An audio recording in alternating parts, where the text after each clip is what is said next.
Hey, welcome to another episode of the Black Guy Who Tips podcast. I'm your host, Rod, joined as always by my co-host, Karen. and we're live on a Saturday, which means it is feedback time. This is the time of the week where we respond to all the stuff you had to say throughout the week about the stuff that we had to say throughout the week. It's a real symbiotic type of meta situation right here, and we're about to do it again, okay? You look forward to it, we look forward to it. The official weapon of the show is Owen Chair. And the unofficial sport, bullet ball. And bullet ball to the extreme. Of course, find this podcast everywhere you find podcast feedback. The best way to do that, just look in the show notes, and it's all right there. Like the email, the voicemail, all that stuff. And we're gonna go through all that stuff. Let's just go ahead and get right into it. There are people who gave us money. Okay, they do that by going to the blackguywhotips.com. They look on the right-hand side. It's like, hey, would you like to give some money one time, recurring, any amount? We don't care. We give those people a shout out for doing that because they don't got to do that. They just do it because they like us. Right. Thank you.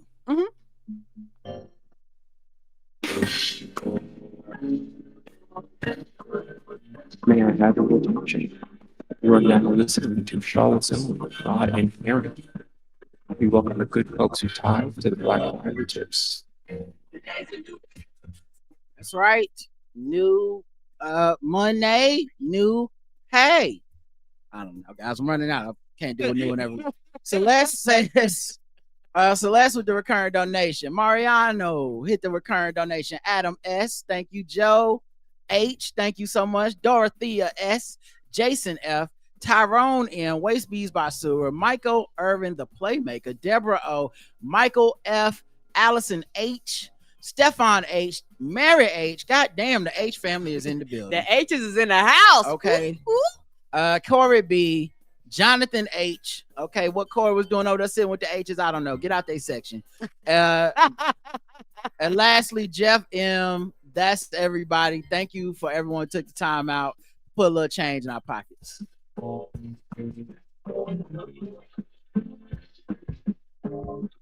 right, let's talk about 5-star reviews. I think we got 2 new ones that I'm pretty sure, but I can't remember if I read these other 2. I feel like I would have because it just doesn't make sense that I didn't read them because they're from the 22nd, but no problem. I'll read them again. Yes. This is why you write in. You might get it read twice. You might get it read twice. We might not remember. I don't know. I'd rather read it twice than miss it. This is from Greatness00 says, thank you for making me feel like I'm not insane. First of all, I want to give you both your flowers for all the success you've been having. It's well-deserved. I also want to thank you for helping me and others, I'm sure, navigate their feelings about complicated issues regarding politics of being Black in America. I feel like the media tries to gaslight me when speaking about certain things, but I always feel better knowing other people see what I'm seeing and will say it the way you both do. There's always a hopefulness, but the necessary grain of salt to balance it out. Thank you. Honestly, man, that's what I hope we're giving people. Because I think hopelessness is antithetical to resistance and freedom, which a lot of people say they practice, but I think they just put that shit on slogans and they make that their brand on social media and they profit off of it or try to get famous off of like the activism wave type thing. But when you start actually speaking to them about what that shit means, a lot of it trends back to like apathy and doing nothing. Yep. And I think a lot of that doing nothing, it works backwards. It's like, oh, I don't want to do anything, so how can I turn not doing anything into like the most heroic thing to do? Right. The most heroic thing to do in any election, of course, now is to stay home and not vote. That's also the weakest shit you can do. Right. And it's not heroic at all. Yeah, it's not, and it's not real work. It's not moving anyone towards progress, but you've convinced yourself into doing that. And I think that's a lot of things in life right now. And so hopefulness to me is sometimes being like, yo, we can do this. We fight together. Maybe we can change the tide of these things. Yeah. Because that is the real ancestral legacy of Blackness in America, is the fight for that hope when there doesn't seem to be any. I can't even imagine what the fuck it would be like to be a Black person back then, because that was true. That was true. Like, how do you even see the hope? And they found a way and they saw it when others couldn't. I 100% agree. And to each their own, but I cannot live and I cannot function, me personally, with just this hopefulness. I mean, helplessness and hopelessness, because a lot of times those things go hand in hand. A lot of people feel hopeless because they feel helpless. They feel like they can't do anything, and they actually don't see how their actions are contributing. But this is why it's very, very important for people to know history. Because, like you said, imagine the people that were brought here as slaves and they had to actually just hope, because they knew, a lot of people back then knew, I'm going to die and I will never see an ounce of freedom. But I have to still have faith that one day a change will come. And that's that quote unquote mustard seed of faith that they say you must have. And that's something that I refuse to let the world beat out of me. I think that some people have literally just let the world just beat that out of them, the little hope they had left. And also, my personal opinion, I think a lot of people just jump on the boat and the train of that and that sadness and depression because it's easy. Yeah. And a lot of time, not only is it easier than to have hope, you're never disappointed. You're never let down, so you can be like, well, I already said, because, the second I quote unquote get hope, I'm let down. But what people fail to realize, that is a part of life. Like, that's part of life. That's part of growing. That's just a process of just living, and I don't want to be like that, because I can only speak for myself. If I'm like that, what is the purpose of me getting up every morning then, for me personally? Yeah, I think also just part of it is just like people commiserating on social media. I don't know that those people are representative of the general tenor of the world. I think sometimes just social media trends towards that sort of negativity, that sort of apathy, and it would make sense. I think I think about this shit a lot. I just don't talk about it too much, and I definitely don't talk about social media because obviously that's the stomping grounds of the people that want to fight about this. But I think a lot of stuff on social media will trend towards stay inside and don't talk to people and antisocial behavior. And a lot of it tries to normalize antisocial behavior because obviously social media trends towards antisocial behavior. Right. The things that make people really good at navigating social media, or I shouldn't say really good, the tools that they give people on social media mirror a lot of narcissistic, antisocial behavior things. Think about life. How many people navigate life constantly, like attacking other folks, constantly starting fights, looking for disagreements, constantly trying to bring people down, constantly blocking people, harassing people? We will look at most people in real life that did that type of behavior as like, just malformed of some type. And yet, that's how you get good at a lot of the social media. So I think a lot of this stuff turns towards hopelessness because that is that's the message of the medium. Kamala Harris 2024 is from Picante Jenkins, who says, thank you so much for that Kamala Harris 2024 episode, along with other eps, of course, made me feel so much better about Joe Byron stepping down. I learned and laughed so much. Listen to the show. Appreciate you both. Thanks, Rod and Karen. Thank you. I was hoping that would come across too, because I think what's happening and what I'm hearing from a lot of people is that very few people really want to truly move past it, and everyone's talking past each other. I try to listen to some people that have differing opinions from mine, that I respect the opinions. Obviously I'm not going to go listen to somebody I completely disrespect everything they say, but right. One for me, I listen to Firestarters podcast all the time, and they were heavy on Joe Biden needs to step down, and they were heavy on like it doesn't really matter who it is. I think Kenny was more like in my corner of like, if he steps down, it just needs to be Kamala Harris. Seems simple. I think she can do it. I don't think anyone saw her as good of a candidate as I thought she was, which is fine. I think there's a lot of reasons that people didn't believe in her candidacy before, and I'm not blaming anyone for not seeing it. I'm sure they would have thought I was crazy when I was like, I think she'd be better at running for president than Joe Biden would be. But you can just kind of hear, because like when I still want to hear what they have to say about it now that he stepped down, and you can kind of hear like they still want to take jabs at people that didn't want to step down. You listen to our show, you listen to many other shows, people are still upset that he was forced to step down, and no one's getting over it. No one's moving past it for real. I think the enthusiasm for Kamala Harris is where everyone should be focused and just stop taking shots at each other. To be honest, agreed. I'm going to try to do that with my time on here because I just think it's not productive to keep taking shots at people that we all are at least excited and enthusiastic about Kamala Harris. What fucking point is it to keep banging on them like y'all made him step down? Yes, they made him step down. We all voiced our opinions on it. It's happened now. Once he's made that decision, there's literally nothing to do about it. And I do not want to be the hypocrite. I don't want to be the people still mad about Bernie and it's been fucking 8 years. It happened. I don't have to like it. I don't feel like I don't feel like it went down like in a good way, but whatever. We got here and I think we should all be excited about that. So I'm glad that our show gave you that, like where you get the anger and the feelings and the honesty about it, but also the idea of like, yo, but let's look forward and be somewhat hopeful because this is a good thing to. I just want to win, and I mean that. I agree, and I think that it is true. And I will go to what I've been saying. Everybody got anxiety. The people that wanted Joe to step down has anxiety. The people that didn't want Joe to step down have anxiety. Everybody has anxiety, and everybody's anxiety is what is actually speaking the loudest on both sides. So that's why people are like, "No, I'm not gonna let this shit go. Fuck you." Both sides are literally saying fuck you, but it's like, hey, y'all do know we're both actually on the same side. Like, we're actually on the same side. So a lot of this internal fighting is things that need to be not trying to fund it. Like that fighting is going to have to happen, but that fight needs to happen after she gets elected. And the reason why I said it is there needs to be things in process so that it's a democratic way for if this comes up again where people feel like they don't feel like their votes were stolen type of shit. Like that actually 100% has to be addressed. There shouldn't be a very, very small percentage of the population with a lot of money that determines this. And so like that's true. And so a lot of times when you bring that up, people act like you're a fucking lunatic for bringing it up. It's like, no, this was not done right. Okay, it happened.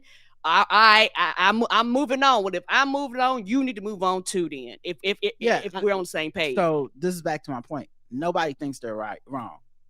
So you don't feel like it's wrong to feel that way. And then these people that were like, he need to step down, it don't matter. They will never feel like they're wrong. That's why I went to go listen to see like, oh, is anybody willing to be like, maybe it did go down the fucked up way, and yeah, it worked out, but this is nothing to like poke people's nose in. No. Everyone's poking everybody else's nose in it. So it's not, I don't think there will be a resolution. I don't think there's going to be a discussion and a process afterwards. The only way this has a discussion is if she loses. I think if she loses, then there's going to be a discussion. And I'm 100% sure everyone is still going to not change their minds and feel that they were right and blame the other side. They're going to say, the people that wanted Joe Biden to stay in, that's the reason they lost, is because he stayed in too long. The people that say, y'all made Joe Biden step down. Joe Biden, these white people might be fucked up, but they would have voted for him. There's never going to be proof one way or the other who's right. There's never going to be any confirmation. And I just think everyone's going to play the blame game. And so this is a feature of the party, not a bug. Right. We're a coalition of people that don't always agree and don't get along and and suffer different levels of marginalization. I was just talking to one of my friends about, their kind of like they often bring up like J.K. Rowling as like an example of like a person who's like been pushed away out of liberal spaces, even though J.K. Rowling is mostly liberal. It's just that her issue with trans women is well documented and a complete sticking point for her, and she will not move past it. And I often see her sharing misinformation or overstating harm, which is a red flag for me. I don't really vibe with people that do that stuff because if you have a point, it should be able to stand on its own. You shouldn't have to create a fake narrative. You shouldn't have to write a book and pretend that there's a serial killer, trans woman, man, pretend to be, stuff that she does. Anyway, but I noticed she does that and stuff. And so I'm talking to the homie about it like, yo, how come, like you don't kind of see how she's like, just like she's not really a person you can even really wrap your arms around and be like, guys, maybe we can work with her. And or if you see that, you can't see how people feel that way about, because they're black. I'll say you can't see how they feel that way about black shit, where people are like, yeah, this candidate might have some racial issues, but why can't we just have them in the party or whatever? And that's a no-go for them. But the, J.K. Rowling's of the world we can work with them. And so my point being, this coalition, I don't think people will fully accept it, but it's a coalition of people that don't really necessarily always care about other people's issues. But the only way it works is if we are somewhat tolerant of other people's issues. Agreed. Because I can't really bank on you growing your heart 3 sizes and actually looking at someone and going, even though it's not the same and equal to being black or being a woman or being whatever, I understand this person's they're marginalized, they're having issues, and I need to be responsible for co-signing their right to life and liberty so that they co-sign mine, so we all co-sign each other, and we push back against these bigots. But everyone wants to hop off at their stop on the train, and next thing you know, the train's empty and we don't have enough people to win. Right. So all that to say, I see this kind of the same way, where it's like, here's this one brief moment of like pure unity that we're experiencing. I don't know how long it'll last. I hope it lasts till November. Me too. So I want to play my part in being like, all right, cool. I didn't like how it went down, but at the end of the day, I do like what's happening. I do too. And so I'm concentrating on what's happening. That's more positive than just going back and digging up this bitter shit over and over. I don't feel like doing it. The last comment is, we got 2 more. Since I can review it again, I will. 5 stars, that's the review. You leave less than 5, you know what you are. J Marcel B. Thank you. And that's a hater. And then we finally got one from Canada. I love when we get one from out of the country. Okay, if you're out of the country and you're listening to us, and I know we do have listeners all over the world, I see our stats.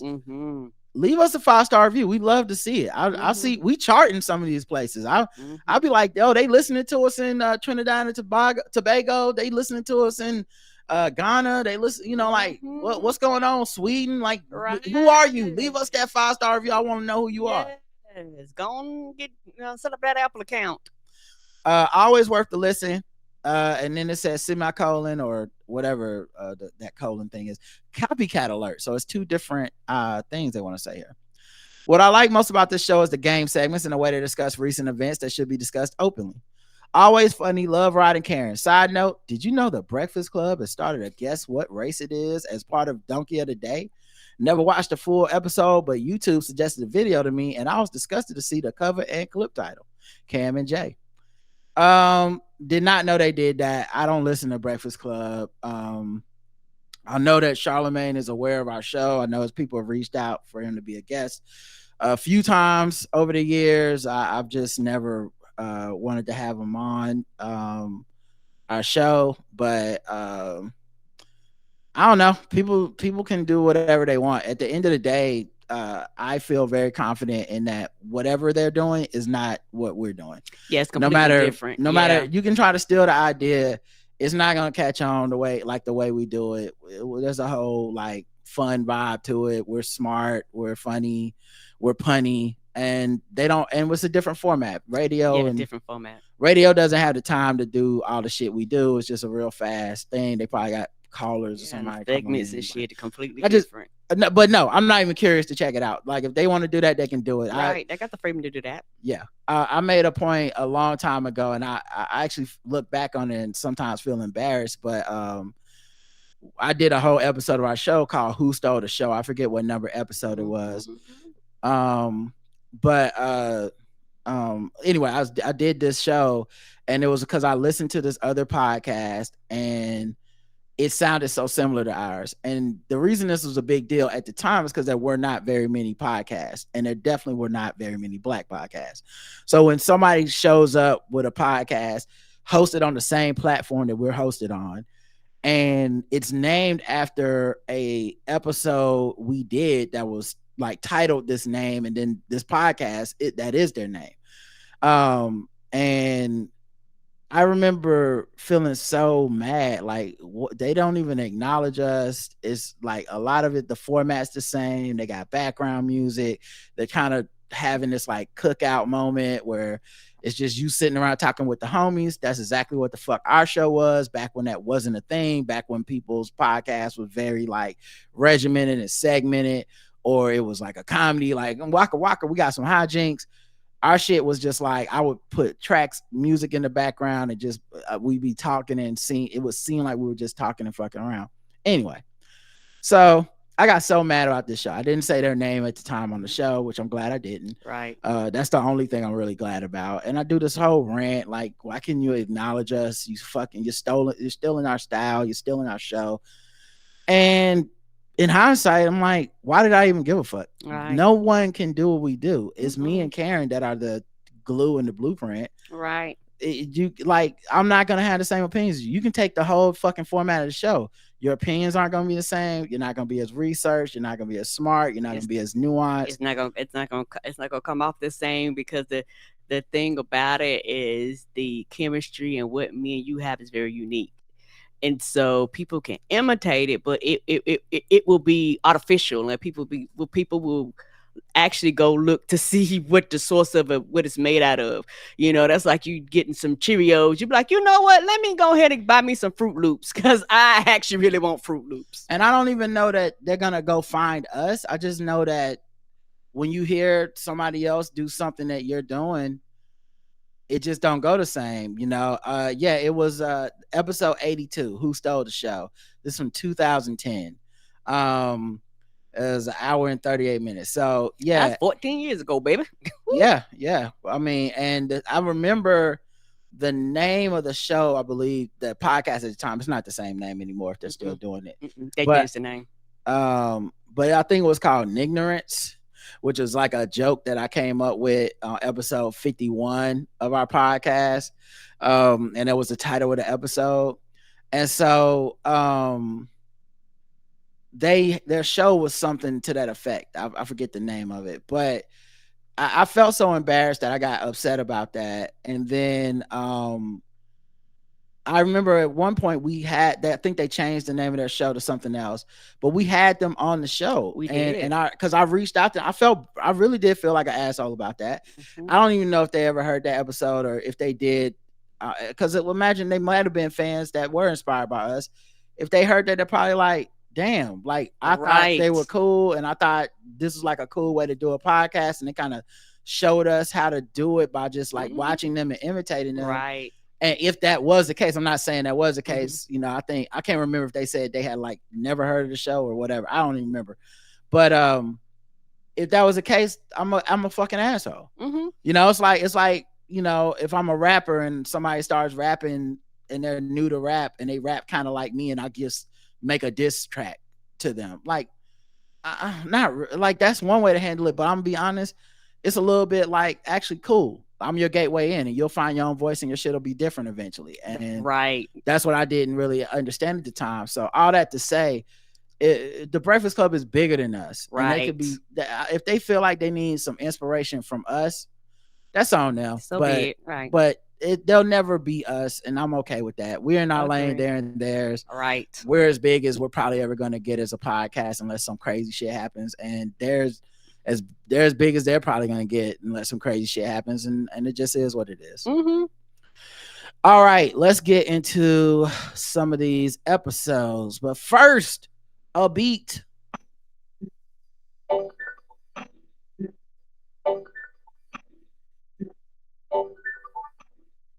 Cook that up, bro.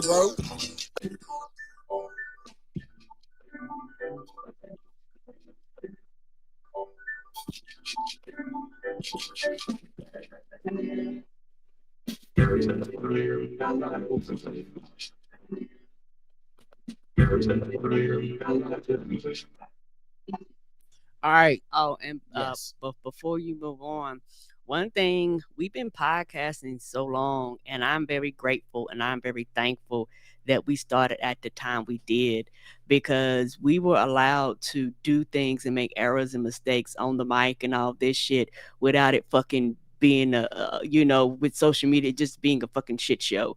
Now when people do things and they're speaking on the mic, they're growing, they're learning, they're evolving.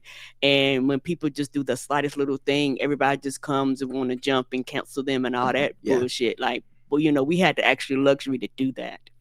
Yeah. Also, the other thing I will say though, and this is just I'd say it to their face. I would never take some shit from another podcast. I think that shit is whack. You know what I mean? Like, I just personally, as a creative person, I would never take something from somebody without giving credit. I mean, getting inspired by somebody is one thing, but I always fucking give the credit where it's due. Even if I fucking hate their guts, if I'm like, yo, this shit was good, and I'm about to use some part of this, if I'm inspired by this, I'm not built to just be like, and I'm gonna take the credit for it. I don't know what kind of person has that hole missing in their soul. So, if I'm inspired by somebody, I definitely mention it. So, I mean, that was the whole thing with the Dem Thrones hashtag stuff. Was every chance I fucking got, every episode we ever did, I was like, and this was started by Hot Fire Starter. I use the tag, it's popular on Twitter, but without them dudes, blah blah blah. Anyone writes in about it, people used to try to give me credit, multiple places, fucking media publications, and I don't want the credit. I'm like, no, every interview I've ever done, hey, this is what happened. Because they're like, how you come up with this? I didn't. This is real to me. I don't ever want to be that kind of person. I don't respect those kind of people. I understand cross-pollination happens. I understand people, you say something, it kind of gets into your lexicon. That's not what I'm talking about. Just a straight up like thievery or crediting yourself for someone else's idea. I don't even get that kind of, I don't even know why people would want to do that. But anyway, no one can do it like you. It would be like I said, I love Firestarter. It would be like me taking the slang, the DC slang, bringing it to our podcast. Y'all would be able to tell immediately, this motherfucker that's not him. No, you're right. Yes. And over the years, because of the way they talk, there is some slang from them that I picked up. Yeah. But it's different than being like, acting like the black guy who tips is from DC. That to me is what I see a lot of people kind of do with certain shit where they just kind of take, like saying, oh, guess what color or whatever the fuck is like, okay, so now you just saw guess the race and you're taking it. Some people gonna notice it and go roll their eyes, and if you're waiting on us to get offended or mad, I won't be. It just says a lot about the kind of person you are. I wouldn't do that shit because it just seemed kind of whack to do. But people steal shit all the time. That's what a lot of that Hollywood mentality is. Just stealing. A lot of comedy is just stealing people's shit and trying to get credit for it first. All right, comments. Milquetoast, episode 2948. Apia says, when I now think about the American election, I don't feel the desperation I felt until a week ago. It's so strange. I remember that awful feeling. I go there in my mind, and now there's actually hope and excitement here in Germany media. They seem to have fallen in love with her. She's smart, charismatic, extremely qualified, reasonable, exactly the right candidate. That is how she is described. Yeah, and she looks great. That's really what, that's really a lot of it too. I hate that it's that shallow, but she's an attractive woman, and I can already see Republicans can't figure out what to do because they just keep wanting to talk about wanting to fuck her in some weird fucking it don't make some weird ways. And I think there's a lot of people that, because of how they felt about Joe Biden, she's just a breath of fresh air in every single way. Agreed. And it's an emotional response that ride that shit to November. I don't care. Let's go. My LinkedIn is exploding with love of her, especially men are going in hard for her. She says, I hope this goes to the right picture, but this is our Kanzler looking at her, and it's the mood overall. I guess, is Kanzler like German for chancellor or something? I wonder. I don't know. But this is the picture. Oh, damn. This shit don't even want to let me see the picture. And I can't read. I can't understand this language. So I don't know. Anyway, you can see it for a second. You can see it for a second if I refresh. Okay, right. Just refresh, you can see it for a second. Yeah. It's probably a button that you can X out of, or it might have like a hidden X somewhere. I don't know. I don't speak that. Can't read it, Appy. I'm sorry. Ronan Raphael says, I'll share this with mine Fra when she wakes up. Ronan Raphael says in Wakanda accent, give this man a Gatorade and everything good for voice recovery. I just wanted to appreciate Rod and Cam for giving us 3 hours of podcast, the best podcast in the world, just the best. I felt a third option was missing from the poll. We'll talk on Wednesday. God damn. FL Duchess 16 says, shout out to the man who called in keeping the list like Arya Stark. Yeah, I'm not lying. I definitely keeping the list. If this shit don't go right, I'm probably circling the block. And honestly, I hope I feel better than that. I really do, because that won't be productive. But I'll be mad. I'm a Libra. I try to keep it balanced. And right now the balance is all on the positive side. And if this shit don't go right, the negative shit gonna hop out. And I don't want to, but I feel like I'd be lying to y'all if I told y'all I wouldn't be on here complaining like a motherfucker about, how shit went. So I'm just not focusing on that right now. Me either. And moving forward in the positive direction. I 100% agree. I am being very positive. I'm looking at the positive side. I'm flowing with the flow, with the positivity. I'm looking at all the good things that are happening with the campaign funds. I am glad that people are excited. I am glad that people are looking forward to the change and things like that. And it's one of those things where you go back and you go, oh, okay, I understand more now, because a lot of it is that I've calmed down. And I think that I'm like you. I'm going to stay very positive. I'm going to cast my vote. I've donated. I may donate again, stuff like that, just because I want to keep this positivity going. And I'm not going to think about what's going to happen otherwise, type of thing. Because I don't even want to put myself in that. I don't want to get pre-mad. That's stupid. Back to the comments. EV says that Karma Chameleon explanation came straight out of Wikipedia, and you're right, it makes no sense, but that was one of my favorite songs. I know every word. So here's what he's really saying. Listen, bitch, I'm trying to love you, but you keep switching things up on me. Stop playing in my face. Damn. You're welcome. Damn, are you happy now? Well, thank you. Maybe you could translate all the songs right for me. Your translations. Okay, I feel like those are some very valid translations, and we could probably use more of that in the world. So if you get a chance, hit your boy up, let me know. Some more songs. If I come up with another song I don't understand, I'll hit you up first, foremost, because I needs that. All right, the next comment is from Sean. You mentioned curiosity about whether my position from last week had changed, what time has passed. Still annoyed at those who were there, who had their toe stepped on by the Biden in the debate and then repeatedly shot themselves in the foot while complaining about the foot pain caused by Biden's debate performance. I'm joyous at the reception that Kamala has received, and I'm enjoying the shift from a necessary candidate to a candidate that evokes excitement. I've been hopeful, but that doesn't mean I can't keep the, as Rod put it, Arya Stock list of bad actors, especially when they are trying to claim that they are the reason for this excitement rather than the excitement happening in part to shut them up. Yeah, I do. Like I said, I don't think anyone is going to change their mind, because I don't think anyone's lying. I feel like if I sat down with the people that was like, this was all a sham, Joe Biden is senile and he was dying and he needed to step down, I don't think any of them will admit that they know they were overstating shit, because like this hostage exchange that just happened, that Biden himself personally oversaw, that historically we haven't seen anything like this for years. It's very difficult. No one thought it could even be done. Donald Trump was saying it could only be done under him, and of course Joe Biden does it, and everyone's happy, everyone's thankful, these people are coming home.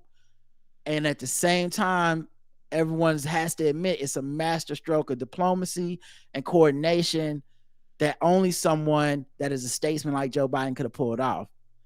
And at the same time, they don't want to go back and be like, I could have been overstating that he was some feckless, bumbling idiot that had to leave office. And the reason I know that everyone knows they're full of shit on that, but won't admit it. I don't think anyone's going to admit it, but I'm just clocking them as full of shit. They're not asking him to step down from being president. That is a big fucking deal. They don't want to act like it's a big deal. It's obviously a big deal. they're not even pontificating it. They're not spending countless hours mulling over it. They're, these podcasts I listen to, the Daily is not doing some daily like Joe Biden said slipped up and he shouldn't even be in office. Clearly they just didn't want him to run for president anymore. Right. A lot of people saw him as a one-term president, even though he never has directly said that. But a lot of people just want him to step down for the good of the country as they see it. And so I don't see them changing, and I definitely don't see the people that disagree with them changing. So it's just gonna be like this. I know, and now they don't want to admit that they didn't want Kamala, because they would look fucking foolish to do it at this point. But when it was before they got to jump on them on that Sunday afternoon, where no one had time to get their people together and refute the narrative, I saw them not wanting Kamala. Now they're like, oh, Kamala, right? Hey, we're all endorsing her. Like, yeah, okay, you didn't want to say her name before this, but cool. I know statistically it should be a more difficult role, but the way that everyone has stepped in formation and shut down the negativity has made me want to pull a Han Solo and tell my natural C3PO demeanor, never tell me the odds. So I have the same underlying concerns and condemnation as when I wrote in before, but they are tempered by the outpouring of excitement over the candidate that I voted for 4 years ago in the primary and will vote for this year in general. Yeah, and I'm not gonna front, man. I appreciate Democrats being up in the polls for once, but most importantly, I appreciate people treating the Democrats like they're up in the polls, because Democrats have been up in polls before and no one ever treats it as a thing. This is the first time I'm really seeing people not just relieved by the polls, but like, yeah, we're gonna kick their ass, and I'm like, yeah, where's that been? We could have done that under Biden, in my opinion, but the emotional element means a lot to people in a way it doesn't to me. But it's not the candidates, it's the people. If we decide our agenda should be kicking everybody's ass, it will. If we don't, then we're gonna lose. It's that simple. Agreed. DJ says, I'm so on Black people time responding at the last minute. The summer read is over, so I'm slowly catching up on everyone's episodes. Being the old lady soul I was born, I love the adult prize extra tall coffee mug. I'm all in for Kamala. All I can say is, America, please don't fuck it up this time, for God's sake, please. I love the meme picture out there saying the new Secret Service detail ready to start, and it was the Dora Milaje. Black folks, I love us. That would be funny. This has nothing to do with the episode. You can skip if you think it's a spoiler. Okay, let me see. But it's too cute not to share. Fuck it, I'm gonna read it. My mini sometimes listens with me and now recognize Ryan and Karen's voices. He asked every day if they were in Jujutsu Kaisen, would they be the best? And I cracked up and said, yeah, they'd at least have the sense to not be in Shibuya on Halloween. Come on, Black people sense tingling. You right. I would have looked at that covering over the city and be like, the fuck I'm going in there for? Right. No, thank you. Love you guys. Thanks, DJ. The poll was I'm sorry. Comments on the YouTube. We got a couple. Let's see. How many do we have? 5. Make sure I sort it. Okay. Calibra Mike says, what up, NC Cuh? What up? KJ Tipaton says, man, I be jealous as fuck when Rod flexes his life in a no-tep zone. Oh, how I wish I could do that too, and no such joy. Shaking my head must be nice. No tep zone. No tep zone. Sounds so better. It does. Okay, I'm done. Laughing emoji, but damn, hoteps are the worst. Ain't they though? Yeah, I mean, I do a lot of stuff that I know other people don't do. And I do wonder about this. How much do people actually like to complain about the shit they see on social media? Yes. And the only reason I say that is because there are some things you can do to mitigate it. And I'm not talking about just get off of it. I understand that's kind of crazy. But like, I forgot today, I have Kamala Harris's name muted on social media. And I've had that name muted for over 8 years. Now I still see a lot of stuff about her. I don't know, the mute don't mute the way it's supposed to mute. Right. But it don't matter. Point is, I can't imagine how much shit I don't see. Just hateful shit about her that I don't need to see that would rile me up. But if I did see it, I would probably be mad all the fucking time. Like, y'all not gonna keep talking about her and whatever the fuck racist shit y'all saying, but I don't see it. If you type her name right, I'm not seeing it. I probably miss a lot of stuff about Miss Marvel too, but anyway, my point being, if you don't want hoteps, it's a way to get them out your life. It is. I blocked and muted down many a hotep, but I'm also not strangely entertained by like a certain type of hotep. I don't like allow them space in my rotation of media. Like if I see something, it's because like someone shared a clip on Twitter, right? It's a meme, it's a joke, that kind of thing. I don't mind, but like engaging them as if they're my mental equal, I would never do that. Who has the time? And like I said, and like you say, at some point in time, and I will continue to say this, you have to take personal responsibility for your social media. It is your social media. So you fussing and complaining, there are tools to navigate this. And if you opt not to learn how to Google or figure it out, that's on you. Yeah, you got to look at what role you play in all this stuff. Right. And I'm not trying to be around no incel and the dashiki, which is what most of them come off like to me. Yes. Tiffany says, Rod, I'm totally with you about Kamala Harris and how she's running her campaign. I just watched a live event where she was roasting Trump for backing out the debate. She said, you know what's funny? Trump and his running mate have had a lot to say about me. I do hope you reconsider debating me on stage because you know what they say. If you have something to say to me, say it to my face. I scream. This is the energy we need. See? Everybody keep talking about policies and all this shit. They lying. No, it's not. And if there's one thing you can say about Biden that you get from Kamala that you can't get from Biden, she will go on an attack on this criminal. And I mean, like, with intensity. She's not old school and like, we got to tell the people like a message to bring us together and reach out to his supporters to get them to vote.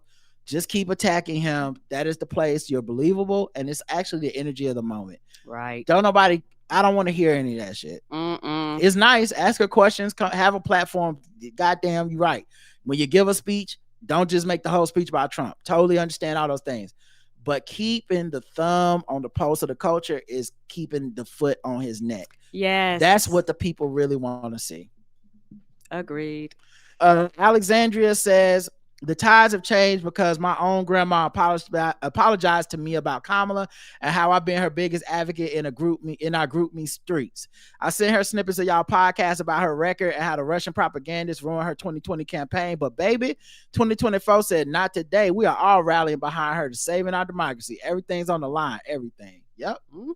And this is probably what it would take for a black woman to be president, the same way it took an economic collapse for a black man to be president. Agreed. Sad that that's what this country is, but it's also accurate. The poll, House of the Dragon, I'm ready for the season to end.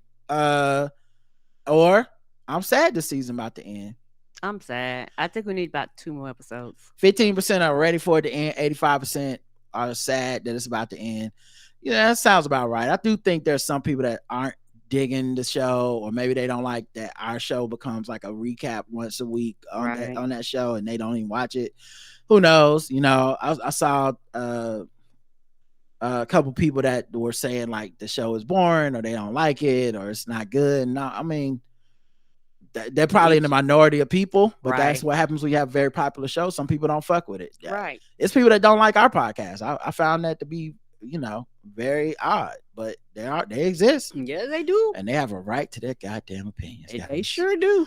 All right, let's go to the next episode, 2949, The Age of Obsession. Appia says the standard that is expected from Kamala compared to what is expected of Trump is ridiculous. She figuratively once didn't fully smile while saying hello, and he said that he would give immunity to people who kill black people. The same? Why? Yeah, and like there's this thing that happened yesterday. So he dodging her in the debate. They had an ABC debate that was agreed to where he was supposed to debate.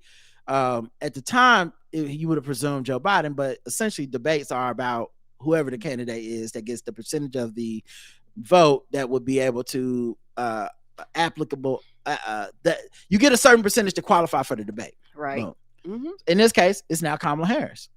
He backed out of that ABC debate. Yes, he did. Yesterday, he tweeted, or not tweeted. He truthed. What is Truth Social? He socialed?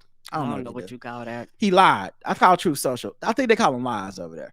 So he lied out this long diatribe, but essentially it was, I'll debate Kamala Harris I've agreed to debate Kamala Harris on Fox News. I'm picking the host. I want a crowd full of people like it's a Trump rally on my side. No fact checking, all this stuff, right? Obviously, the ratings of a fucking coward ass crazy man. And you reading that going, yeah, I don't believe you at all. What do you mean you don't believe him? I don't believe like he got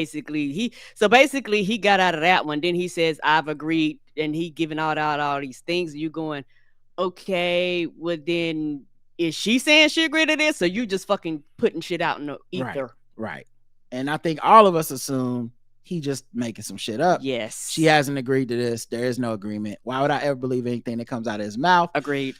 Shout out to the NABJ for thinking that they were going to get some level of truth or something out of that or whatever. Y'all were not special. So this statement that he puts out, I can't make this up. The New York Times puts out an article.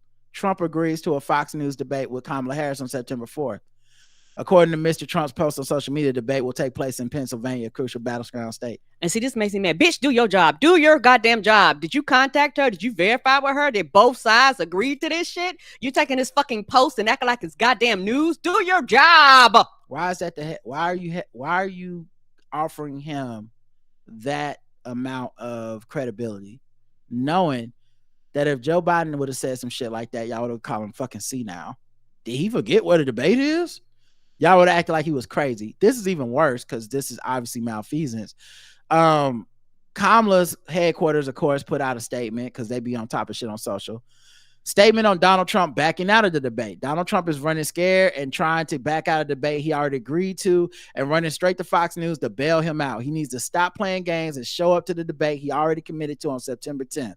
The vice president will be there one way or the other to take the opportunity to speak to the primetime national audience.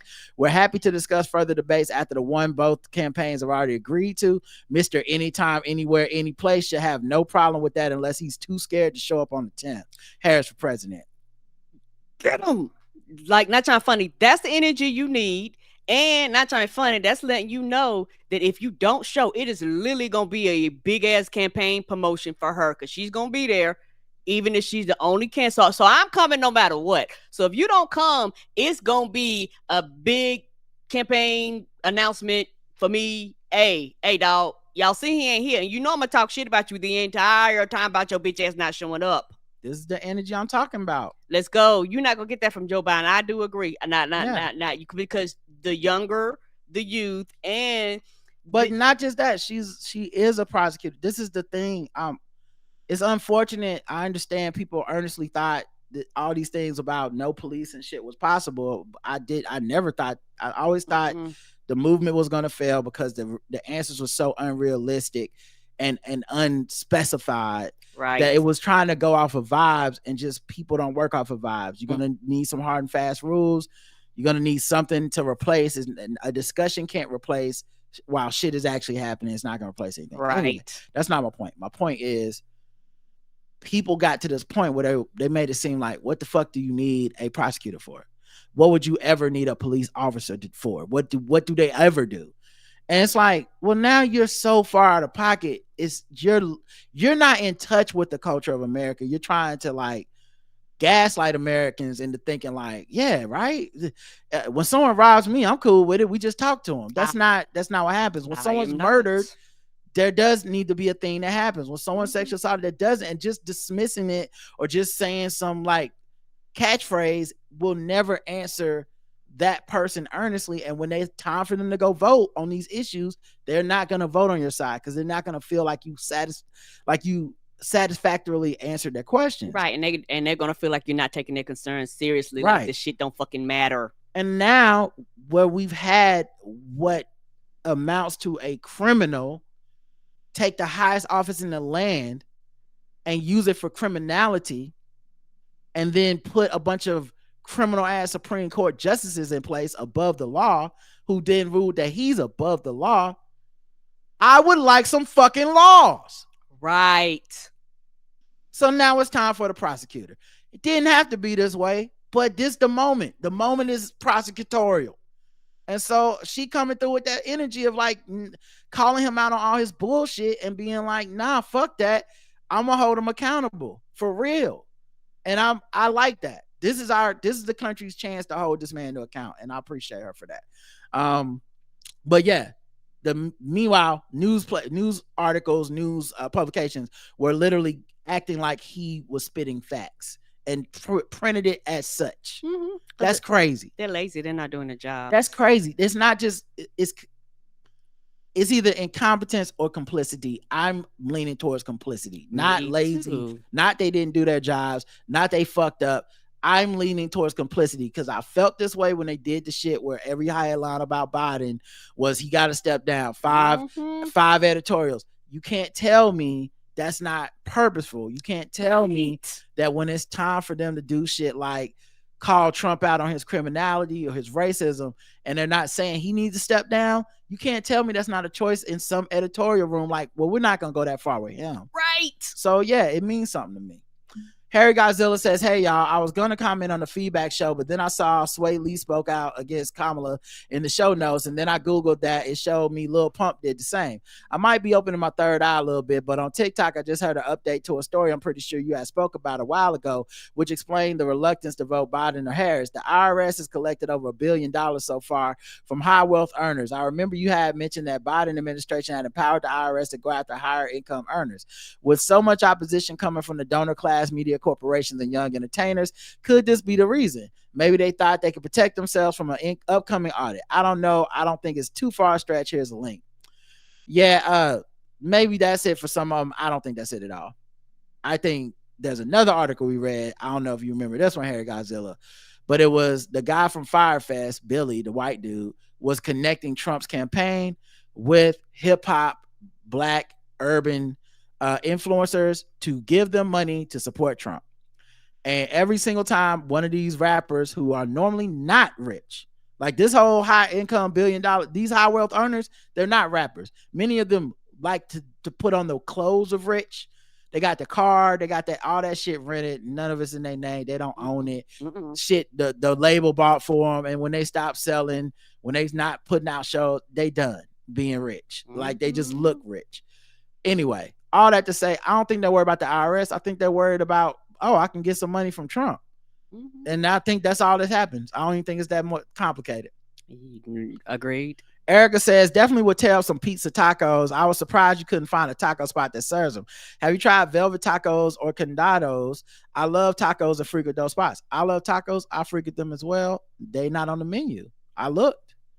Like the pizza taco, that like I put that shit, like if you go to DoorDash, you can actually put pizza taco in there. And like if there is somebody that serves it, they will like they'll show you the item on the list.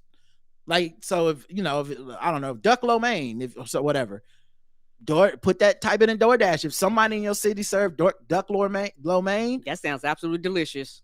Yeah, I've had it before, but you can like go find it, you know? And I go to Velvet Taco, you know, every once in a while. I like, you know, I use a list online to their order thing or whatever. And yeah, they don't have a pizza taco, not consistently on the menu. Maybe they might have it on those tacos of the week, but I've never had a chance to get one while it was on their taco of the week. So yeah, I'm on their site right now. They don't got it. So it is what it is. But also I kind of enjoy making it myself just to see if I could come up with it. Let's go back. She says, I guess we can't have it both ways. People complain when celebs don't speak out on politics, and then they complain when they do. I don't need to hear anything from Sway Lee besides Black Beatles. Every time I see Amber Rose comment on politics or learn of her attending something, I roll my eyes hard as fuck. Jocelyn was right. Yeah, I always say that. We only want celebrities to speak up on issues if we agree with them and they agree with us. And because of that, because I see through the bullshit that way, I'll be like, I don't need them to speak out. Because I see through the bullshit. Motherfuckers just really want to be mad. And so they can't wait for these celebrities who they're mostly jealous of. Agreed. To say something just 1 degree away from what they believe. And then they motherfucker got to go in the trash. I don't participate in that culture. That's whack to me. I don't either. And that's why I don't disagree with people that don't say anything. Because the thing is, for these celebrities, it's a lose-lose situation. You don't say shit, they complain. You say some shit they agree with, they praise you. But the second you say shit that they don't agree with, they want you to shut the fuck up. Or either you initially say shit they don't agree with, then they tell you shut the fuck up. But bitch, you told me to talk. So it's best for a lot of people just not to say anything and quote unquote remain neutral. Because I say this and I will continue to say this. It's real easy to tell somebody else what the fuck to do with their money when you don't have shit at stake. Well, also for me, I just generally, if I go to somebody for entertainment, that's what I'm going to them for. Right. I don't need a celebrity to be a politician. I don't need to see like a checklist of issues and where you stand. I don't give a fuck, to be honest. Like, I've never listened to a Kanye record and been thinking to myself, like, wonder what he thinks about whatever hot button issue. I don't know. Either the song is good or it's not. And the reason that matters to me is because I have to be honest with myself. If you are making whack music and your politics are 100% in line with mine, I'm not gonna listen to your whack ass music. Agreed. But I'm just being honest. There's a lot of good people that don't make good music. There's a lot of bad people that make good music, and vice versa. There's a lot of fucked up good actors. There's a lot of good people can't act their way out of wet paper bag. Why we got into this like morality check on it is wild to me, because I know it don't hold up, and everybody has all these weird exceptions, and they like to share them like we're sharing naughty secrets. Like, guys, who's your canceled person that's on your list that's still in your Spotify rotation? A lot of people, because it's not about that. Right. You didn't make the list like who's a good person list. That's a different list. The music list is a which song do I want to work out to. You think I don't agree with Sexy Red's politics, but she goes at the gym. Right. I don't really need that from her. So I don't need to like cancel her any more than I need to lift her up. I thought it was weird when motherfuckers fell in love with Cardi B for being like politically aware. Like, it's not like she was saying some shit that was like, wow, she is blowing my mind with this. No, you guys have very low expectations based on stereotypes, because she's a stripper, woman of color, and y'all thought she was just be a bumbling, stumbling fucking idiot. And when she happened to know anything, it was like, God damn. But then she let you down when she was like, I'm not going to vote for Biden. I'm not going to vote at all. It's like, well, you got to get back in line. Nigga, when's the album coming out? That's the real question for her. It ain't really about this other shit that she dabbled in. I've never listened to her songs thinking about her politics. I love her music because it's good music. I 100% agreed. And my thing is, these celebrities, they're not in Congress, they're not in Senate, they're not running from anything in my local municipality. So their actions, like if they vote, it does not impact me at all. And the motherfuckers that y'all need to be on their asses, you're not. Yeah, like I said, it's whatever for me.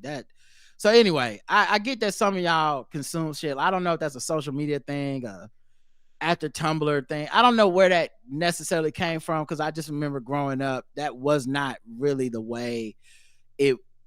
Like, there's too many people that were fucked up that we were like, right, James Brown is fucked up, right? And it wasn't like you go at a party and you like turn that James Brown off.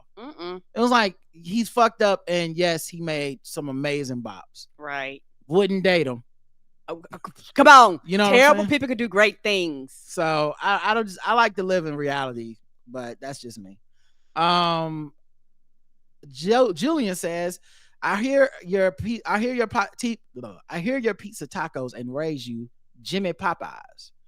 Publix's most popular sandwich is the tender roast sub. Walk with me. Get a veggie sub from Jimmy John's and spicy tenders from Popeyes and a dash of THC. Why am I putting weed in the fucking? What's happening here? What? This is too much going on. Oh, am I not? Are you saying I need to be high? That's gotta be what you saying. Okay, that makes more sense. You made it sound like that was add a dash of THC, like I got some THC spice. Oh, yeah. Like, yeah, sprinkle some THC on it. A pinch of THC would do it. It's a culinary roller coaster, excited as anything. You can ride at the Dolphin Plantation. All right, Julian, I like that your head is where your head is at, but I don't feel like the thing you described is necessarily. I don't get the difference. I'm gonna be real, because you can get the pizza, you can get the chicken tender sub from Publix. Mm-hmm. So Are you combining them? Oh, I see. Okay, I see what you're saying. You're saying get a veggie sub from Jimmy John's, go to Popeyes, get the spicy tenders, make Jimmy John's into a chicken tender sub. That's what you're saying. Okay. I'm with you now. I don't think I want that, but that I hear what you're saying. Maybe it is good. I'm not gonna knock what you're doing. Now, I like the creativity, but I had a little bit. My idea was more of a like, can I make this? But I feel y'all. EVE says, I'm feeling really encouraged by these Zoom calls. The energy around this campaign feels a lot like the first time Obama ran. I hope we can keep up the momentum. I hope so too. Me too. And then comments on YouTube for Age of Obsession, 8 comments. Let's go through them. Mr. Rob says, I'm starting to feel like we all complain for the sake of complaining. Hopefully everyone understands that and also understands that I'm about to complain. I don't want to see RDJ as doomed. It feels cheap, desperate, and lacks creativity. I'm thankful I have patience and can wait until it's on Disney streaming platform. I edited my comment, so just to say I'm thumbs up, number 20. Sure. All I'm saying is you're the example of what I was talking about when I said obsession trends towards the negative. This shit is 3 years away. You might be dead. Robert Downey Jr. might be dead. We don't know what the fuck's gonna happen, dog. Disney streaming, sure. But to me, with this negative attitude, you've already ruled out the idea of feeling excited about it. You've already ruled out the idea of seeing it in a theater. You've already ruled out the idea that there's any perceivable thing they could possibly do that will make you want to go see this movie in the theater and be excited with everyone else or whatever.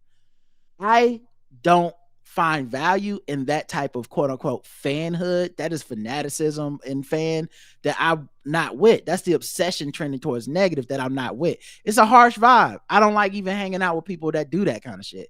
They don't have to agree on everything or whatever, but it's not like I wouldn't want to talk to them about how horrible and miserable everything with Marvel is. It's just not, it's such a whack way to consume any level of entertainment.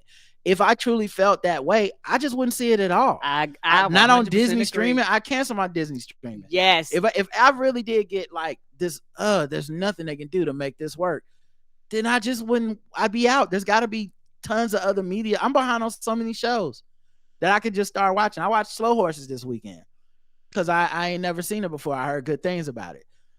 There's a million Slow Horses at this rate with all the streaming services. There's so many fucking shows. I'd watch something else before I get mad. 3 years of being pre-mad at something that ain't happened yet. That's crazy to me, Rob. But, you know, get it how you live, player. Yeah, and there's a lot of people like that, and I agree with you. If I don't like something, I just don't consume it. And I understand that people feel like they love it and they enjoy it, but they're still going to consume it with their arms folded, and I don't consume media like that. If I feel like that about something, I'm like, why the fuck am I here? Well, I'll go one step further because I watch DC movies, and there's lots of DC movies where I don't see how it could work out. Like where I'm like, that seems like a bad decision. But I'm not joking. If you listen to Nerd Off, you listen to me when I do movie reviews.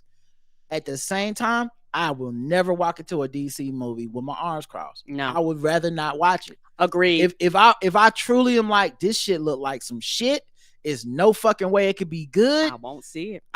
Then I guess I'm staying home. Why would I see it? And I've done that with certain movies. Madam Web.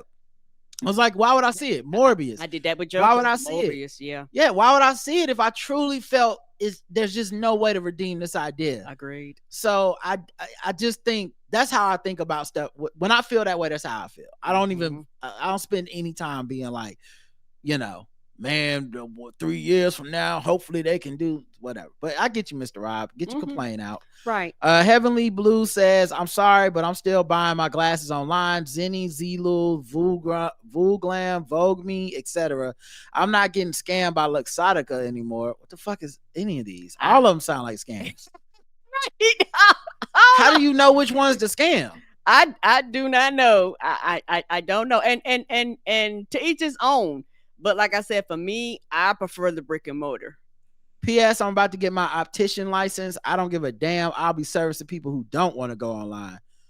All right, well, I hope it work out for you, Heavenly Blue. You seem like a nice person and everything, but that is wild. But like, is them real links?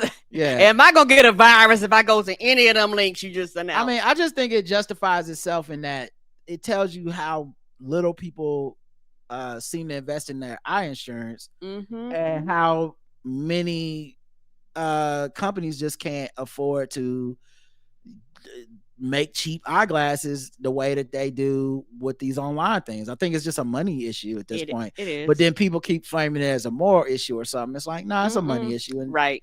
Get your glasses how you live. I looked online to see what it looked like at like one of them Zulus or something, and it was like 6 pairs of glasses for this. I just couldn't figure it out. And it's like, you need to know your eye distance, and you need to know your. That's what I'm talking about. I don't want to do with that measurement. But it's obviously possible because we know people that have done it. I just didn't. I'm like, but I got good eye insurance. I'm just gonna pay for my glasses and be good. That's true, and a lot of it is if you have insurance or not, and how much. Because eyeglasses are fucking expensive. So trust, I get it. Yeah. Rod, the first thing I noticed was your new glasses, fam, says Ghost Azul. Looking good. Love Karen's new frames too. Where's the Pogs? Laughing emoji. Probably when I talked about that Zoom call. P.S. Federal immunity for police is pretext to martial law. Yep. Alexandra says, when I saw the outrage over RDJ as Doom, I was the white woman with a confused face and math problems overlapping her confusion. I saw threads on why Marvel is horrible and hate their own stories. Let's wait till the movie is out and give it a chance, right? Yeah, that's how I feel. Motherfuckers want to be the first to hate. Let's just wait. And you're never gonna beat JL Covan. So what? Y'all all fighting for second, right? Because he's gonna hate it before y'all. He is number one, and trust. Yeah, and he's gonna see it. Yes, he is, and he gonna kick you off his mantle. He does not share his space. Alexandra says, that white woman for Harris call was interesting because I didn't expect them to drag one another for the lack of care in the 2020 election. I've been nominated to collect all the grassroots info for my parents. Woo, I'm tired.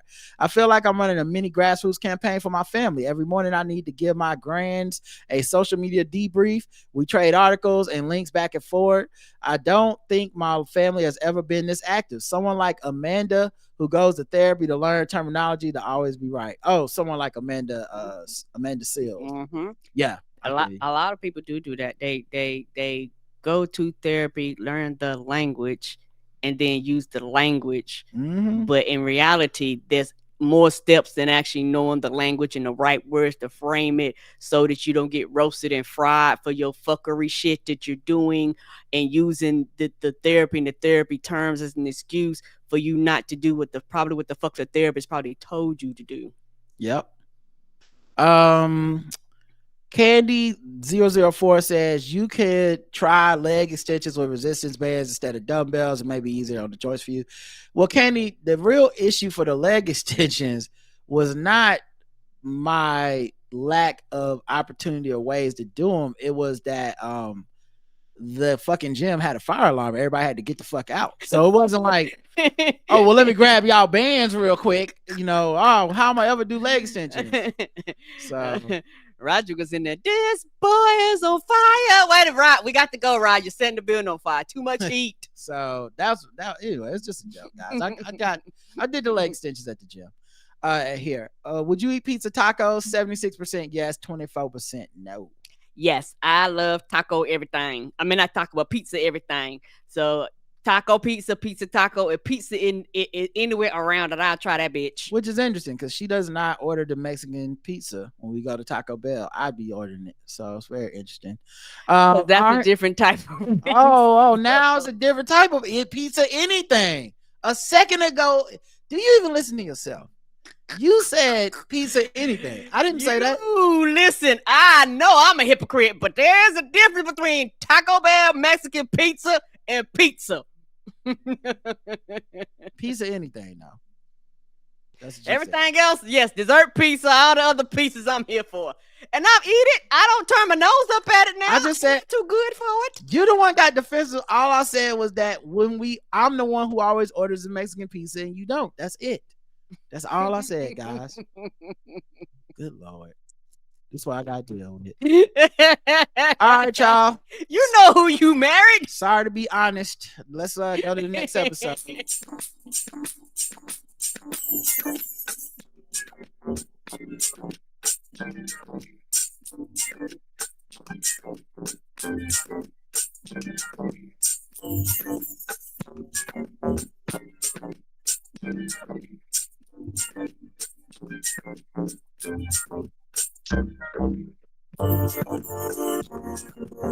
All right, this next episode got a little heated.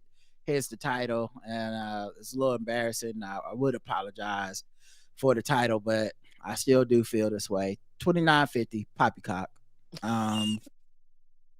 We had 7 comments. Appia says, staying informed about old people stuff is important, but maybe, just maybe, people who sell stuff to you might have an angle and try to make it as if the problem they are treating is the worst ever. Just a thought. Signed, Appia from Big Pharma. By the way, I have 0 body pain and I blame my yoga every day.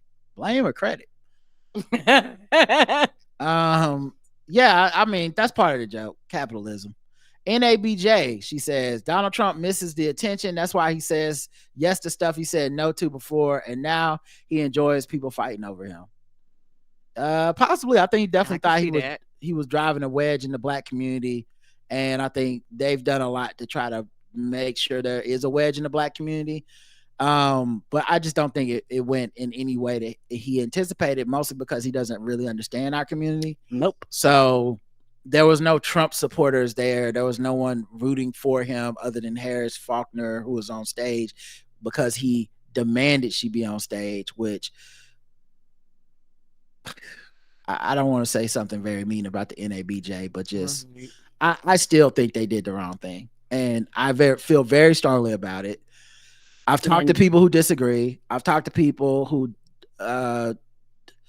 understand it to be in a different lane or whatever. I think and I don't really expect white people to get it, because I mean, like, they never heard of NABJ till yesterday. They don't have no respect for the organization. Right. It's just another like clip. It's another example of him being publicly antagonistic towards black people in our faces, and we have those clips.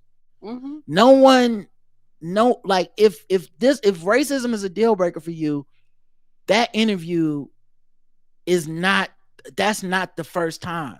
Right. And it's also one of those things where even if you thought this was a good idea, the way it panned out, we should be in agreement it was a shit show, right? Can't we all agree on that? I think some people are fighting tooth and nail to not say that this went wrong.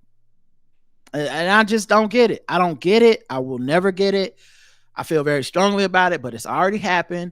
The most I can do now is just hope that there really is some magical, mythical, swing voter ass, dumb motherfucker out here that has been sitting on the goddamn fence until 3 months out and needed to see this motherfucker come in one of our spaces in the black people room and say disrespectful shit, disrespect our fucking time, lie to everybody's goddamn face, not really be pinned down on anything, and attack the people on the stage except for his fucking pet house person, and then walk away in all that chaos. And then they went, oh man, I think he might be a bad guy. I think I'm not gonna vote for him. Okay, whoever you are, raise your hand. Right. Who the fuck is that person? Because I don't think they fucking exist. And that's the only way you can make this shit be okay, is to say that there's a person who exists who was willing to have their mind changed as of 3 days ago to be like, oh damn, shit, I think Buddy racist. And it's a fucking spectacle, man. Right. But whatever. I really think the real place they messed up, they should have just said, listen, we always invite the candidates.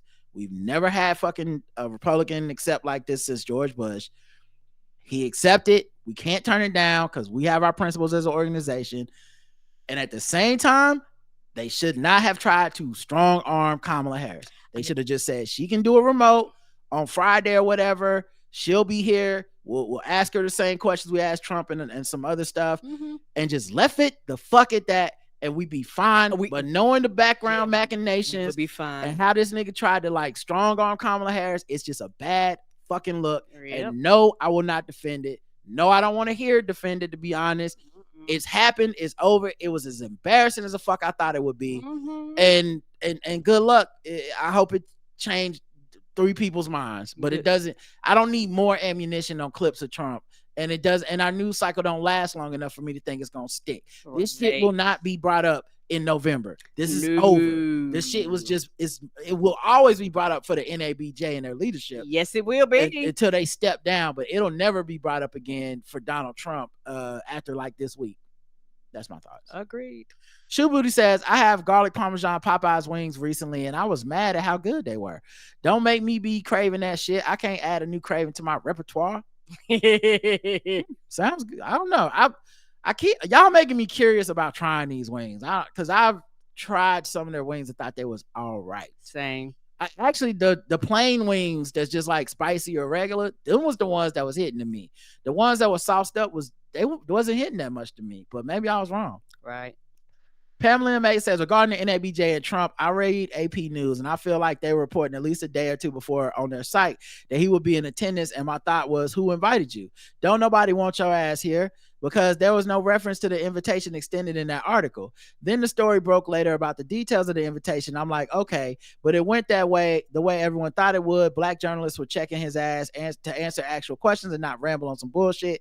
He wouldn't answer them and got hostile with the quickness. It was widely reported as a disaster, and he, of course, claimed victory. Everyone could have saved a lot of time, but it wasn't up to me. Yeah, right. And they started 30 minutes late because they were like, we'll be there to fact check him. And he said, I'm not going on stage if y'all fact check.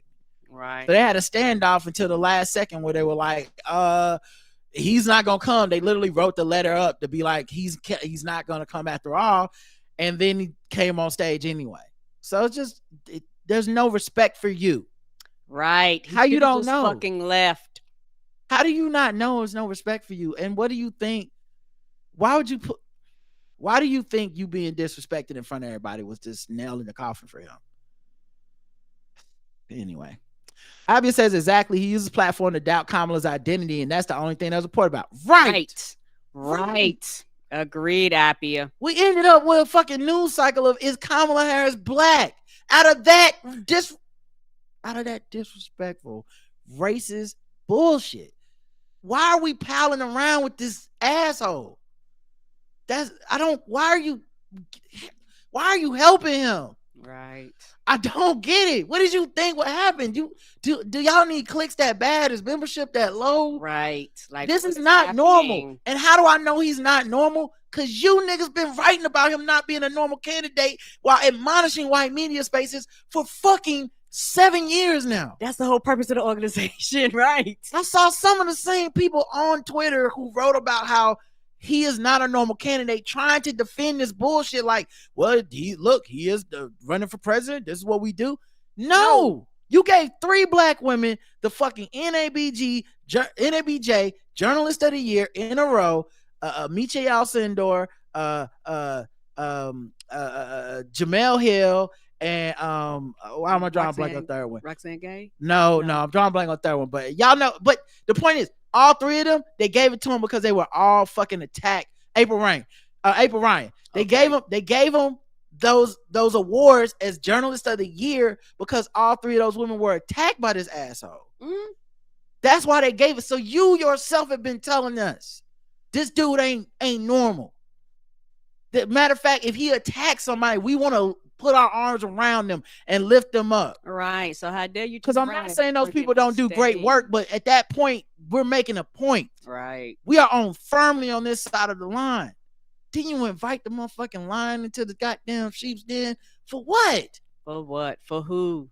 Who was served? Right. Nobody was served. Did you get the clicks? Did you get the views? Right. And all you did was fuck up everybody's good time. That's the other thing. I was talking to somebody about this. That's why I would have been mad. I said a lot of people mad because the con's supposed to be a vibe. Right.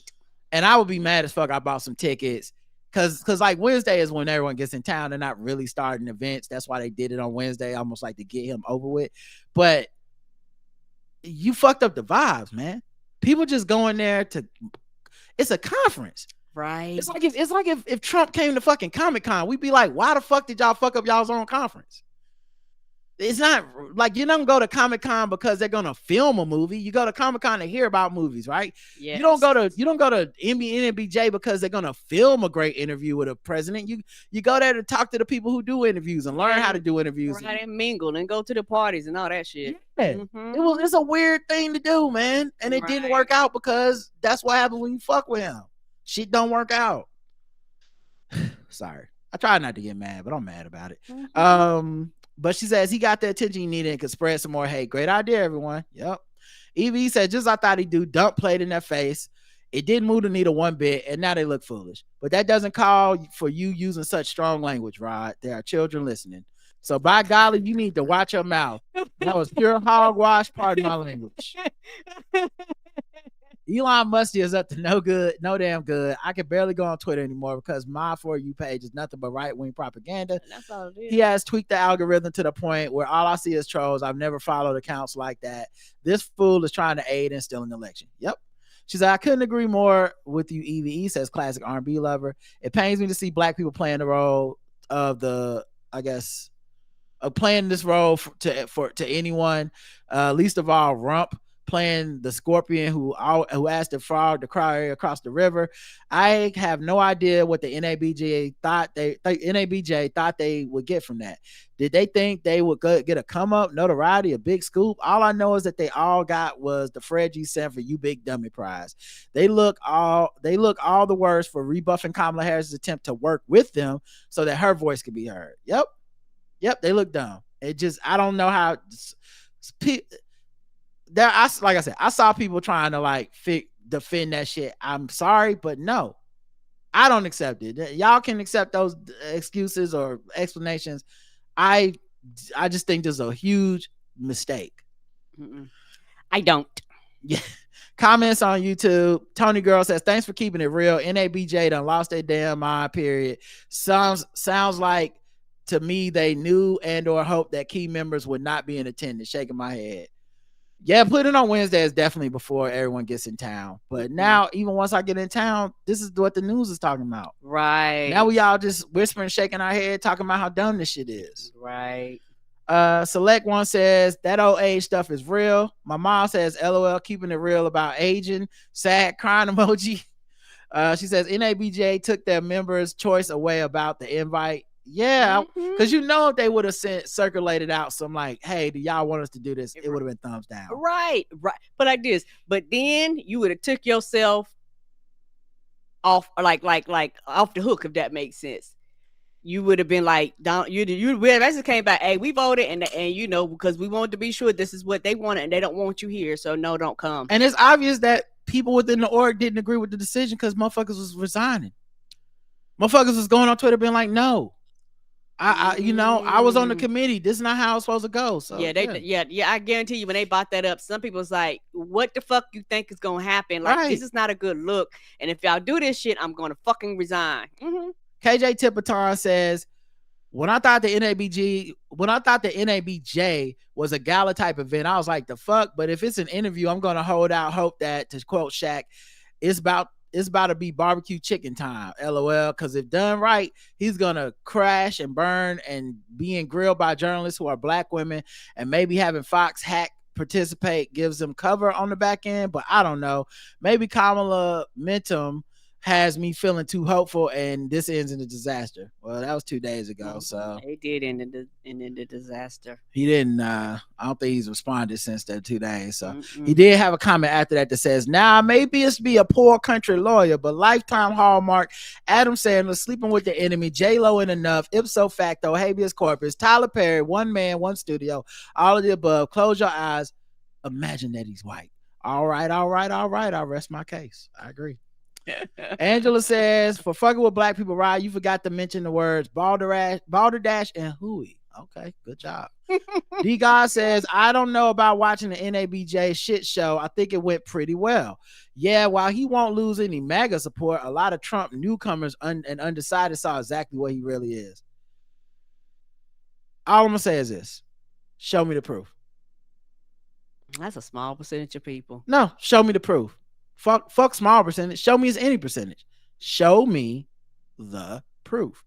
What are the poll numbers that changed after this interview? Oh, Where's fine. the roundtables? Where's the CNN bringing up undecided voters? I need to see where it moved the needle. Cause like this motherfucker got shot at. It didn't change shit. No, our media attention span is not long enough for these things to matter for him. Right. We will be talking about the NABJ's interviewing of him for a long time. Mm-hmm. And it may even lead to some people needing to step down. I'm not saying they should. I'm just saying that's how long it'll stick to their organization versus how long it'll stick to him. Right. Candy004 says they should have included men on the panel. That's a lot of black male supporters who still won't get that he is against all black people because they're getting off on him disrespecting black women. But yeah, this will appeal to his base, like when he talked down to the black moderator of the 2020 debate. I agree on both counts. I really do think they should have had a dude up there, mostly because of the narrative about black men are pro-Trump or they're black men are going to Trump. Not really based on any voting data. Mm-hmm. Like it's never based on like the exit polls. The exit polls always show black men second most loyal group to voting Democrat in America. Right. And at the same time, every fucking moment between that, everybody spends all day saying black men are gonna let the whole race down and just go to Trump. I fucking hate this shit. Mm-hmm. And yeah, I would love to see even somebody like the ass guy dude. What the fuck? Roland Martin. Even if Roland Martin was up there, that's cool with me. Like somebody should have been up there. Calibra Mike says, I promise to God I haven't wasted an ounce of my time watching anything for Tyler Perry's movies since the second Medea bullshit. I'm pro-black and pro-humanity. I realized that he trashed me from his first movie, but it helps women feel free, hot, and bothered by the bros in the shows. Good for them. And 99% will never get Michael Ealy, and it sucks. He knows the formula that will snatch their money from them, and it's just Apple put on the same shit, get new money easy. I guess Calibra Mike, here's the thing I would say though. What else you feel like that about? Because like if it's Tyler Perry, that's one thing, but like that's also a lot of what hip-hop is for black men, right? Mm-hmm. Like a lot of hip-hop is you're never gonna get the foreign or whatever the fuck type of shit. You're not gonna get the car, you're not gonna get the watch, you're not gonna get the money. It spreads a lot of negative messages, it traps in a lot of stereotypes. And I very rarely see people kind of be like, well, if that's how they gonna get their money from y'all, then go ahead. I don't give a damn. Like it feels a little like, I don't know. It feels a little weird but maybe you feel that way. Maybe you're very consistent on both sides. I don't know. But personally, I don't think anybody's going into it feeling fooled. And I think that's where they know what they're getting. He's been doing this too long and he knows his audience. You happen not to be his audience, which is fine. Well, I say his audience knows him. Yes. Not he knows his audience, but like his audience is not these fools that everyone makes them out to be, where like they're getting tricked into like a Tyler Perry. No. If women want to see a dude that leads the league in veins per arm and he's like a good guy and just wants to make sweet love to Megan Good and keep her away from trash ass niggas, why wouldn't they want what like that? I don't think they need to be tricked into that. They want to see that. Just like you said, it's just like Apple. Guess what most people own? A fucking iPhone. Because they do like the same shit.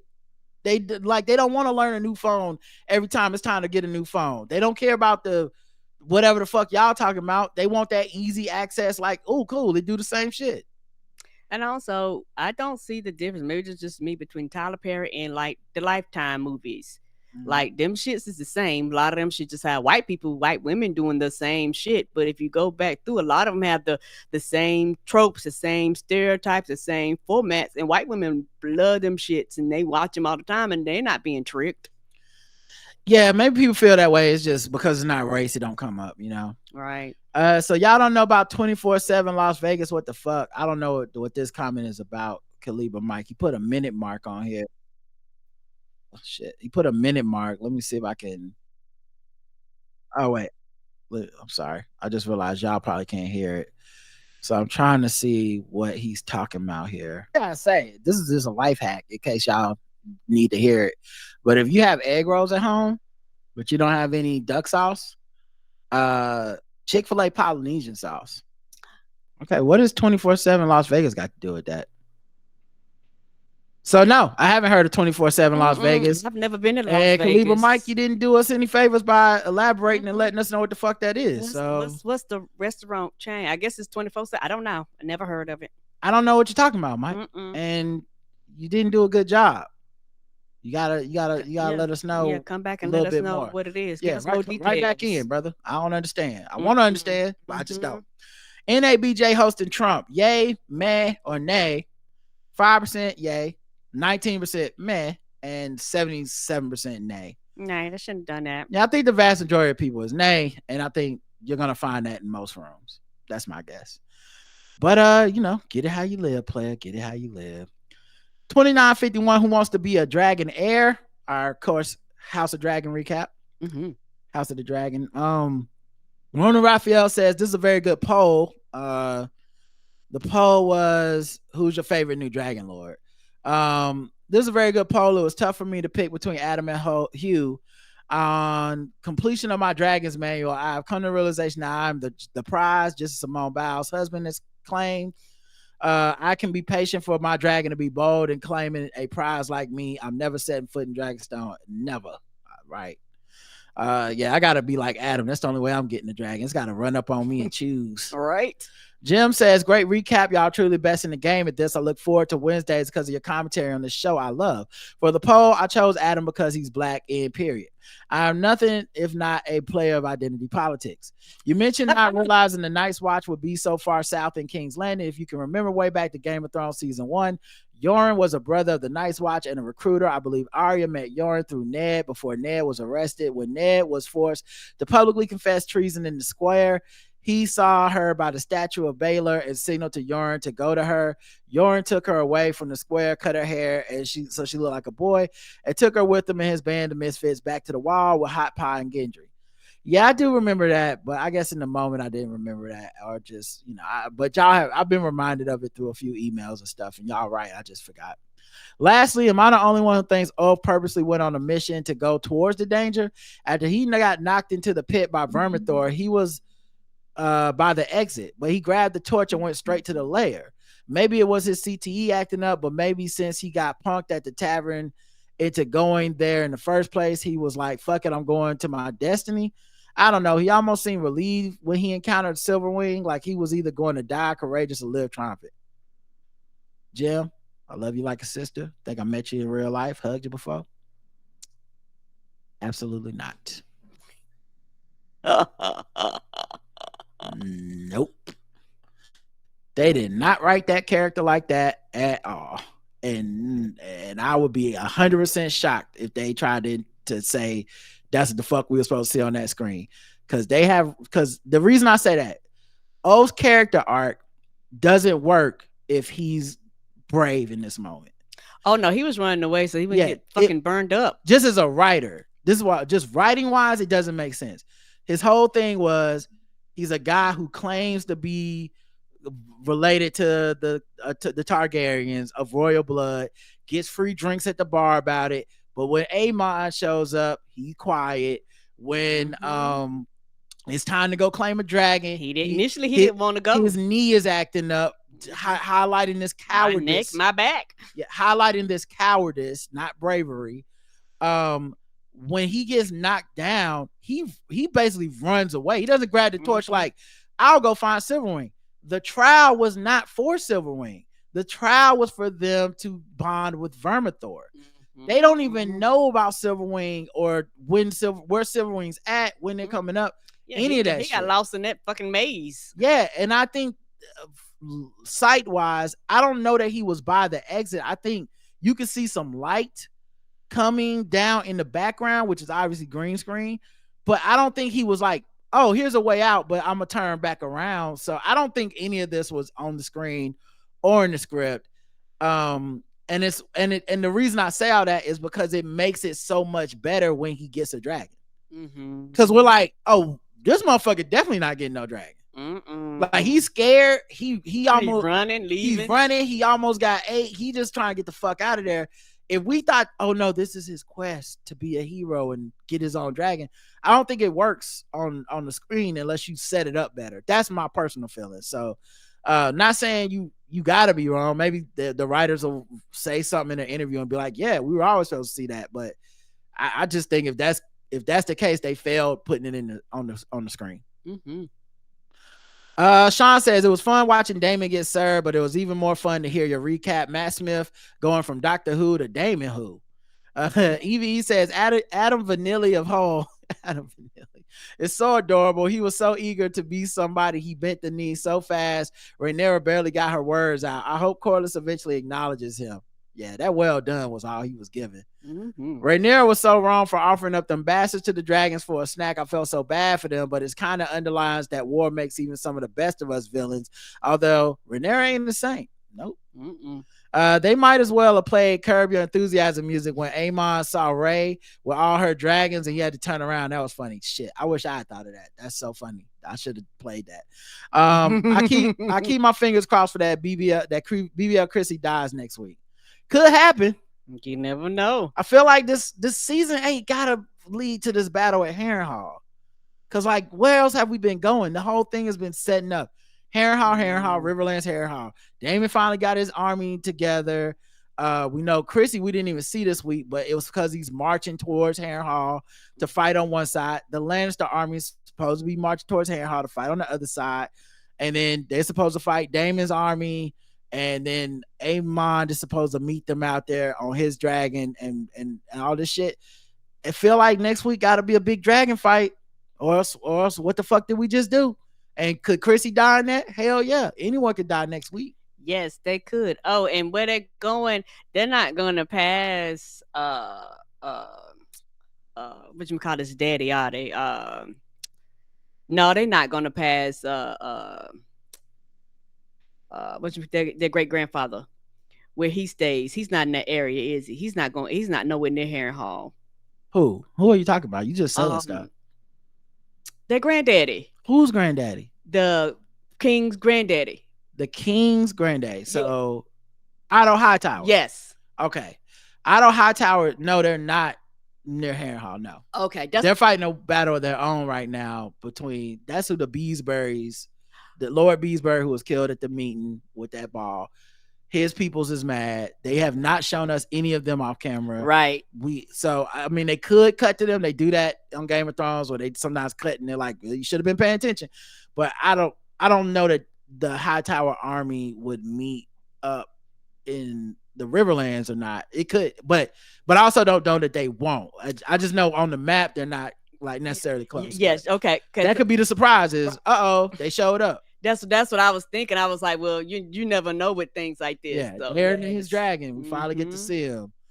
But yeah, then we got one more. Classic R&B lover says, hello, Rod and Karen. Watching right now and her proclamations of things being destined and the gods aligning things in her favor. This episode gave me thoughts of Daenerys when we saw her getting more and more on that fuck shit on the Game of Thrones. We all know how that turned out. I keep thinking right now is Dany without a Tyrion to keep her from going full batshit crazy for as long as humanly possible. FYI, I think Silverwing is a girl because she stood in the pit and was positioned close to the dragon eggs. It was off making noise and stepping on one of the eggs that brought her out. Maybe, but then I saw something about the dragon gender where people were saying they're not necessarily one gender. Like they can apparently change, even though people will call some of them by male pronouns and some. I don't know. It's hard to keep up because they'll say it in the script. Sometimes they'll be like she or they'll be like he, but I don't fucking know. I hope people aren't dinging us for that. Cause that is one thing I'm probably never gonna 100% know which one's male and which one's female. Nope. Cause it's not like they got dragon dicks hanging out where I could be like, oh, okay. There you ain't go. got no hole. You go, oh, that's a vagina. Yeah, I'm just like, I guess y'all said she's, then it's she. I don't know. I'll try to remember, but I'm not writing that note down. When I'm making my notes, I'm not like, but once I get to that point, I think I'm done. You know, well, motherfucker, you misgendered a dragon, nigga. None of this is real. We not doing this. Not gonna be offended, I promise you. And I guess we have the second best recap because your boy can't do that. Oh man, so YouTube. 23 comments. Oh, my God. All right. yeah, I was watching the hell out of this video. Most of them are short. Okay. Onions under Sonya's eye says Karen looks so cute in that wig, real hot girl-ish. The reader in black says 100%. Mal says, I love listening to y'all, then imagine the scenes being played out like an episode of Drunk History. That's what JL Covan said. Cyril News says, okay, wig, nice touch for the recap, my liege. MK says, the wall recruits from all over. Remember, it was Jorn of the Night's Watch that got Arya and Gendry out of the King's Landing after Ned was killed. Yep. Miss Brown Sugar says, Karen and Rod, I listen to y'all almost exclusively on audio, but I had to pop over and show some love. Y'all make me smile so much. Keep on keeping on. Thank you, baby. Emerald replied to this, says, we are in this together. I never watch 8 years in, but I will now. Erica says, I listen to your recaps over and over like good food and happiness. I come back for more. I appreciate your hard work and humor. And that pretty wig is wigging, Karen. Thank you. Heather says, at least twice hard. I haven't seen a single episode of Game of Thrones or House of the Dragons, but I gotta start soon. Lavetta says, me too, Ryder, Karen, stay eating with these recaps. Thank you. That's why I'm reading these comments. 22 great comments. Sir Spoonful says, not Karen coming through with the silver hair and the hashtag the haircut. She about to be a problem. I know I'm late. Both of y'all glasses look adorable. Thank you. Thank you. Koki Negra says, where are the dragon tamers going to work now? Hope, man. They better hope they don't go to King's Landing. Right? Sweet Talker says, doesn't seem like a very transferable skill. Koki Negra says, Lannister. Oh, so Miss Brown Sugar says, Lannister's Lions up next, or they will switch to Team Green like everybody else flips. Emerald says, tough. They better get into the medieval unemployment line. They don't have any other skills. And they speak Valerian at that. Shaking my head, they can't do shit. As Koki says, at all. That's funny. Y'all are hilarious. Dorcas just has laughing emojis. JLW26 says, look forward to these every week. Sad next week is the season finale. Yeah, and they were probably done for 2 years. DMQ the Great says, absolutely my favorite show of the week. Hella entertaining. Thank y'all. Muscle emoji. Aww. Jess says, I don't know if it's just me, but Karen and her silver wig was going in on this episode. The Queen's Bob said, stiff wear. The Queen's Bob. I hear that the wig becomes a staple on the House of the Dead. I hope that the wig becomes a staple on the House of the Dragon reviews. It was definitely giving main character energy, and I live. I agree. Emerald says, first of all, Queen Karen is slaying the plebes in this crown wig ensemble. Additionally, those glasses are adorable. Okay, let me focus on the words coming out y'all mouths. I typically only listen, but I had to watch to see your cuteness. Laugh my ass off. The Gay Abandon is playing Sylvester music. Everybody wearing chaps. Oh, Booze Cruise. Yeah, the Gay Abandon sound lit. Acnabe says, my 4-year-old saw Karen on my phone and gasped. She said, I love her beautiful hair. Thank you, baby. Thank you. Not the wig. Come on. What about the 4C beautiful hair? Sister. No, just kidding. The poll is a great time. It was hilarious. I was passing by the wig shop and I was thinking, ooh, I think I want to see if they got like a silver type of wig. So I went in there and that right there just happened to be the last one they had and it was on sale. I say, ooh, yes, let's go, bitch. And so, yeah, that was my first time ever wearing a wig. I think I did pretty good. Yeah, no, it looked great. The poll is, who's your favorite new Dragon Lord? Adam of Hall, Off the White, or Hugh Hammer? 75%, Adam of Hall. Off the White, 8.3%. Hugh Hammer, 17%. Hugh seemed like a real righteous dude, so I could see siding with him. Off seemed like he gonna be the most fun. Oh, he gonna have a ball. Because he ain't got no business having a dragon. No. That's why he seemed fun to me. He the nigga that took his dragon and went dipping through the street. Y'all see me? Yeah, but he definitely the one that when they had that meeting next week, gonna be like, so we gotta fight. What we gotta fight for? Right, we gotta fight. I just got this dragon. I ain't trying to mess up my new dragon. Yeah. Like y'all really wilding right now. Y'all don't want to do like a 90-month trial period? Do I even get health insurance yet? All right. What we doing with these? What we doing? All right, we got voicemails to get to. Y'all know the voicemail line. Let me play some some transition music. We'll come right back.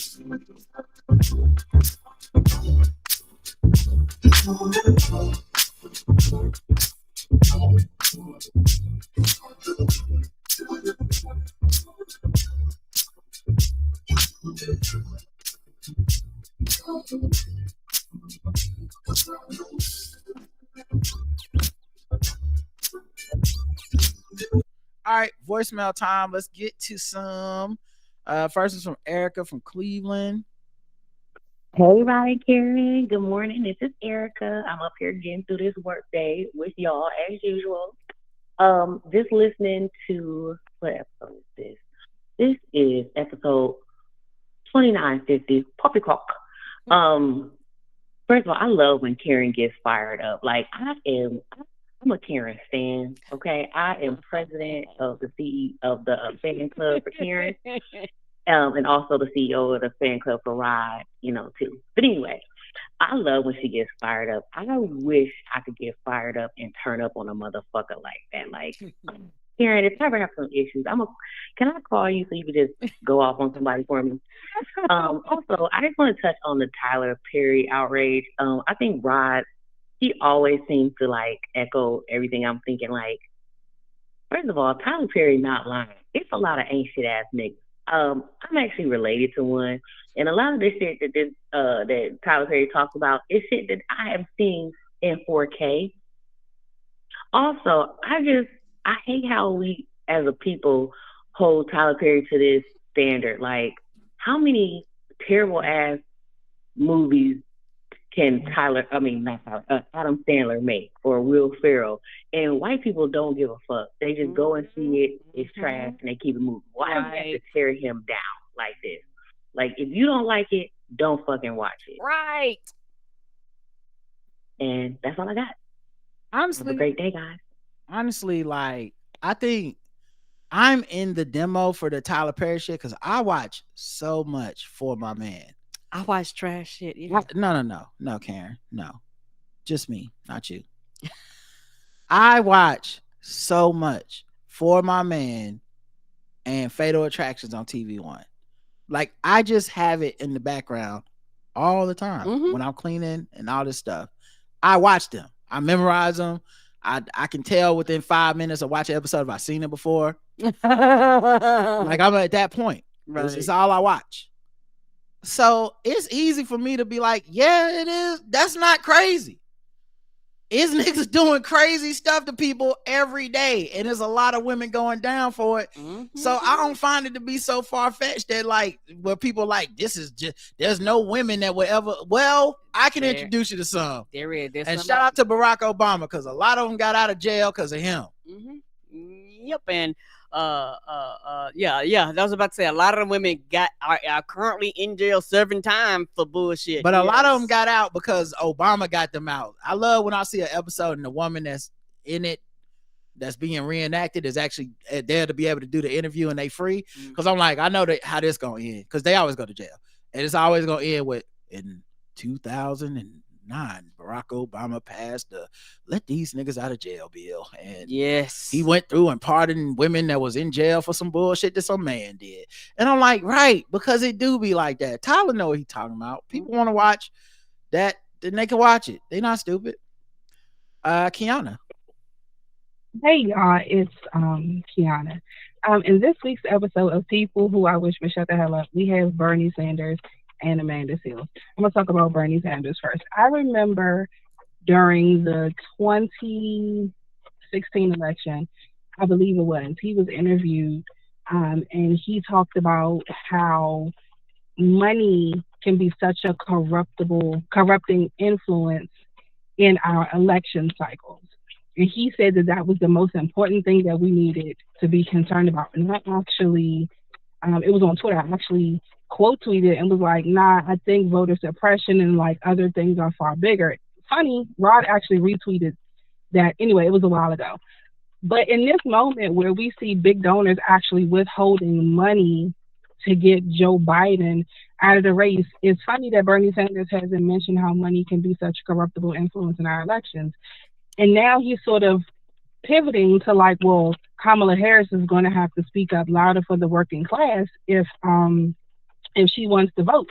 Her and President Biden have done many things to help the working class, really just to undo a lot of the harm that Donald Trump did to the working class. Right. So I just need Bernie to also.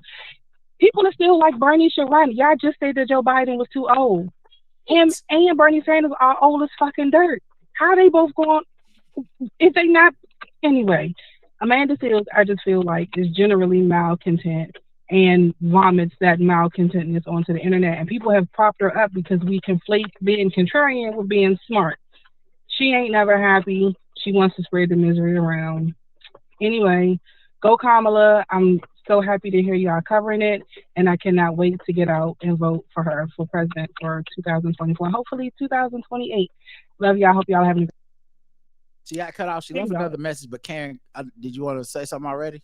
Mm-mm. Okay. I was like, all right, I'll keep going then. Mm-hmm. But the Birdie thing I didn't even cover on the show because honestly, I'm not giving him any oxygen. He's gonna fizzle out. Mm-hmm. I think he's trying to influence her vice presidential pick, but he's a non-fucking factor in all this stuff. We ain't got time for the bickering, and I'm glad that he was paid dust. Like he floated that out there to see if he could get some traction, and I'm glad everybody was like, yeah, okay. And at the same time, I am not mad at any person or individual who would like to see her outline her platform for America and her visions and her policies. I think that's fine. That's a good demand. That's a good request. And it's all coming. It's gonna happen at the DNC. She's gonna have to give speeches. She's gonna have to lay out her platform, her vision for America. Right. And the only thing I'm worried about is the same thing I'm always worried about, is that these motherfuckers just want to wait until she has to start making decisions. And then I'm gonna be apathetic. I'm gonna take my ball. I'm gonna go home. That's when they're gonna rear their head. I already see Mark Lamar Hill gearing up to be one of those people with his like, she better not pick a certain VP candidate or what, nigga, or what? Do we understand this moment or not? Like, what are we talking about? But yes, if this is your time to make those demands, this is your time to put those threats and to put your finger on the post and say, I want the button and say, I want this. You may or may not get it. The point is, once you get it or don't get it, the mission is the same. It's the same. So she left another voicemail. If I'm actually leaving this message the next day from when I left the previous message, just to point out how the universe will bring you the information you need. The story that y'all read in the Cookout segment, I was on TikTok last night and actually saw a video. Saw a video of the guy who called those black people the N-word apologizing. Apparently, it's his wife's restaurant, and he was on the news or somewhere reading an apology. Y'all have said many times that this is the year of grievance, but I also believe that for many, this year is the year of fucking around and finding out. I think a lot of white people, I was gassed up because their homeboy is running for president again. But black people are not taking our shit, and now white people are not taking our shit. People are not coming back to their white business the same way that they did before, especially black people. They're not coming back in the same way that they did before, because you had absolutely no reason to call them nigger in 4K. We all saw it. So anyway, love y'all. Hope you have a great day. You're right. By its nature, the year of grievance has to also be the year of fuck around found out. It's impossible for it not to be. That's a good point. I didn't see his apology or his statement or whatever, but I'm also not that interested in it. All right. Next voicemail, I don't know who it's from. Okay. Hi, Roderick. Just wanted to call in and just let you guys know I'm a huge fan of them listening to you all. But just calling just to say that I'm so excited to vote for Kamala Harris. And so I don't know if you guys can hear because the audio's a little degraded. There's like so a lot of wind and background noise. But she says she's a fan for like 9 years. She's calling in to talk about how she's excited to vote for Kamala Harris. I'll keep it going. There's some more time left. I'm excited anyway, but definitely more excited because Kamala is the reason why my $40,000 student loan is gone. Right. Discharged. It was the whole Corinthian school lawsuit lawsuit. She sued them back in 2013 because they were misrepresenting their students and telling them that, promising job placement and different wages. Okay, so her student loans were forgiven because of Kamala Harris before Biden took office and stuff. $40,000. Yeah, because it was a lawsuit about these misleading universities that would promise job placement and did not deliver. Right. So her student loans got forgiven even before this because of the legal system. And stuff like that for certificates and technical degrees, and it couldn't really deliver. I ended up, after interest and all that, $40,000 student loan that I opened up when I was 19 years old. Had no way to pay that off. Did not get the job that was promised. All those things, and she was a voice for us. So that alone and discharging that, I was able to purchase my first home. I'm 36 now. Would not been able to do that without that boost. I would not have otherwise gotten any other time except for under this administration. And so based off that alone, I will vote for her and keep voting for her and anybody else that's not Trump. They look out for us. But thank you for all that you do. I think I'm about to get cut off. Thank you. That was good. And yeah, that's the thing. When people say she ain't been doing nothing where she's been, it's just them revealing their ignorance. And also go research. It's okay. Find out. People have all kinds of testimonials. And don't forget, even the student loans forgiven under Biden, those are really Kamala Harris's promises. Yeah, because that's Biden did not campaign or run on that. She did. She pushed that, and I'm not gonna lie, literally every day on one of the social media platforms, all jokes aside, people I know personally, some people I don't know, talk about them, their spouse, or their children got their loans wiped. Like literally at least 1 to 2 people. Sometimes it's more than that if they do a massive one at one time. But almost every day somebody is saying my student loans have been forgiven. Hi, Rod and Karen. This is Lily from Brooklyn, longtime listener, first-time caller. I'm actually calling because I was walking to the gym yesterday, and I was listening to you guys' podcast about the NABJ convention and Trump speaking. And I had a lot of the same feelings you all had, but one thing didn't occur to me until right just before Rod said it.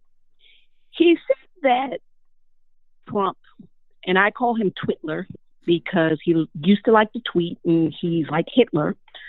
You mentioned something about Twitler being like it was a win-win for him because he could go there and he could say what he wanted to say, and then he could go back to his followers and say, oh, I went and did that, and I did it in their face. Just before you said that, I was thinking that. And that, of course, this is not about Black people and appealing to Black people, really. Of course, it's about his base. So, lo and behold, it happened. And I instantly thought, this is just what Rod from the Black Guy Who Tips was talking about. Here he is, saying all this stuff. And also, I'm wondering if people caught the other little nuggets, the dog whistles, he did his usual hits of the immigration and all that. And everybody's tripping about what he said about Kamala, like, people can't be more than one race at the same time. But then he also hit everybody with you guys started late. I said. She called back, but yes, everything you're saying, yes. And I also saw where he grabbed the drink of the water of the person interviewing him and like tightened the lid on her bottle. I don't know if he just thought it was his bottle. I don't know if he was tightening the lid on her bottle to make it harder for her to drink. I don't know. He does a lot of weird shit like that. Yes, he does. And I'll never know what's happening in his head. But yeah, it seemed embarrassing to me. Back to the message though. Okay, I realize I have to be quick. So this is Lily again. he hit with the, oh, you guys started late. I was here earlier. I was here on time, and you guys started late. And then you didn't have good equipment. You know, your stuff isn't together. So basically, that's dog whistles for Black people on CP time. Black people don't have their things together. They're not professional. And I walked away with that as well. I mean, the thing he said about Kamala was just ridiculous. But also those things. And the crazy thing is, you actually have some Black people who are walking away and saying, yeah, he's right. She never said she was Black before. She went to Howard University. Wow. She's a member of Alpha Kappa Alpha Sorority Incorporated. Mm-hmm. Look at any picture of her from back in the day. That's a Black woman. Look at her in any picture now. She has always represented herself as Black. We're just going to have to dig in, ignore the noise, and keep pushing forward. So I'm going to go before I get cut off again. But thanks for taking my call. Bye-bye. Kamala's not Black, but Amber Rose is. That's what Republicans. That's the fight they want us to be. Somebody who publicly says she doesn't identify as Black. Yeah, but she is now for a check, right? She's now selling her Black adjacency to the GOP for a check, and they wrote a check and let her talk at the RNC just because, oh, look, this hip hop Black artist is speaking for the Blacks. Calling her a rapper. She ain't never rapped a rap verse in her life. Yeah. So anyway, but the point is, they don't get to decide, and us spending time debating it is dumb. And the niggas that fall for that, those Hotep, those Dashiki Incels, are not dudes that I'm in community with, and I'm not spending any time arguing with them. They were already saying wild, weird shit about race for the last however many years, and I'm not going to dignify it now because Donald Trump started a conversation. Right. Fuck them. Last one is Amon. She left 2 voicemails, not 27. Hey, y'all. This is Iman. I'm just so disappointed because if it's not Rod abusing Karen by not laughing at her jokes and interrupting her all the time on the podcast, it's you saying some words on the show. You got to be canceled. You got to be canceled. And all the other ladies of the podcast who listen, we had to come together and save Karen. Apia, I know you're listening. You got to come over from Germany. We have to save Karen, just like how white women try to save me from the hijab, just like we white women need to save J.D. Vance's wife from him. We have to save Karen. Yeah, Rod, you're canceled. You're canceled. I don't know why you would do that. I'm just so disappointed. Okay, anyway, I'm really excited. It's Wednesday. Can't wait to the recap starts. Okay, all right, guys. That's so okay. Yeah, I mean, I should have put a trigger warning on the show. It's my fault. It was honestly too much for him. I know that's a lot. Much. That's a lot to ask y'all to go through for me, and I'm sorry for that. Hopefully, y'all can forgive me. And also, like, Trump don't know what the NABJ is or stands for. I feel like he showed up there was like, where are the Negro assisted blowjobs? Are y'all gonna is it because I paid for those? I thought that's why I asked Harris Faulkner to be on stage. That's why I came. That's why I showed up. I don't understand. I didn't know y'all had questions. He was so confused. Why do you need to fact check this? Okay. All right, last one. Hey y'all, it's Iman. I hope this makes the feedback show, but great recap. I wanted to call in there. I actually got to watch it live this time, and Karen, you look so cute in your wig. I love it. Thank you so much. Merry Christmas, Merry Christmas. I hope y'all got to have fun with the wig. Y'all were so on point about if the show was like filmed or written differently, that Renee would be seen like as a really cruel person. Because when I was thinking about it, I was like, yeah, because if everyone died, we should have just gotten another batch of bastards and been like, all right, bring in the next. Let's see if this one takes. So really, the show gives each dragging its own personality. And I really think this episode really showcased their different personalities, because you can't tell me that Sirac wasn't yelling at Vagar, yeah, flee, bitch, when she roared at the end.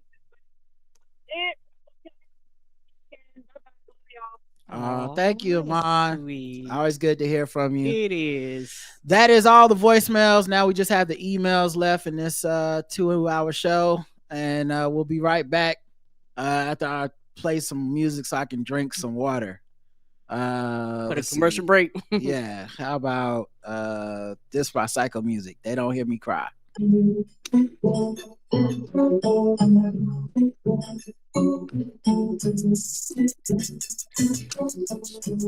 Psycho Music.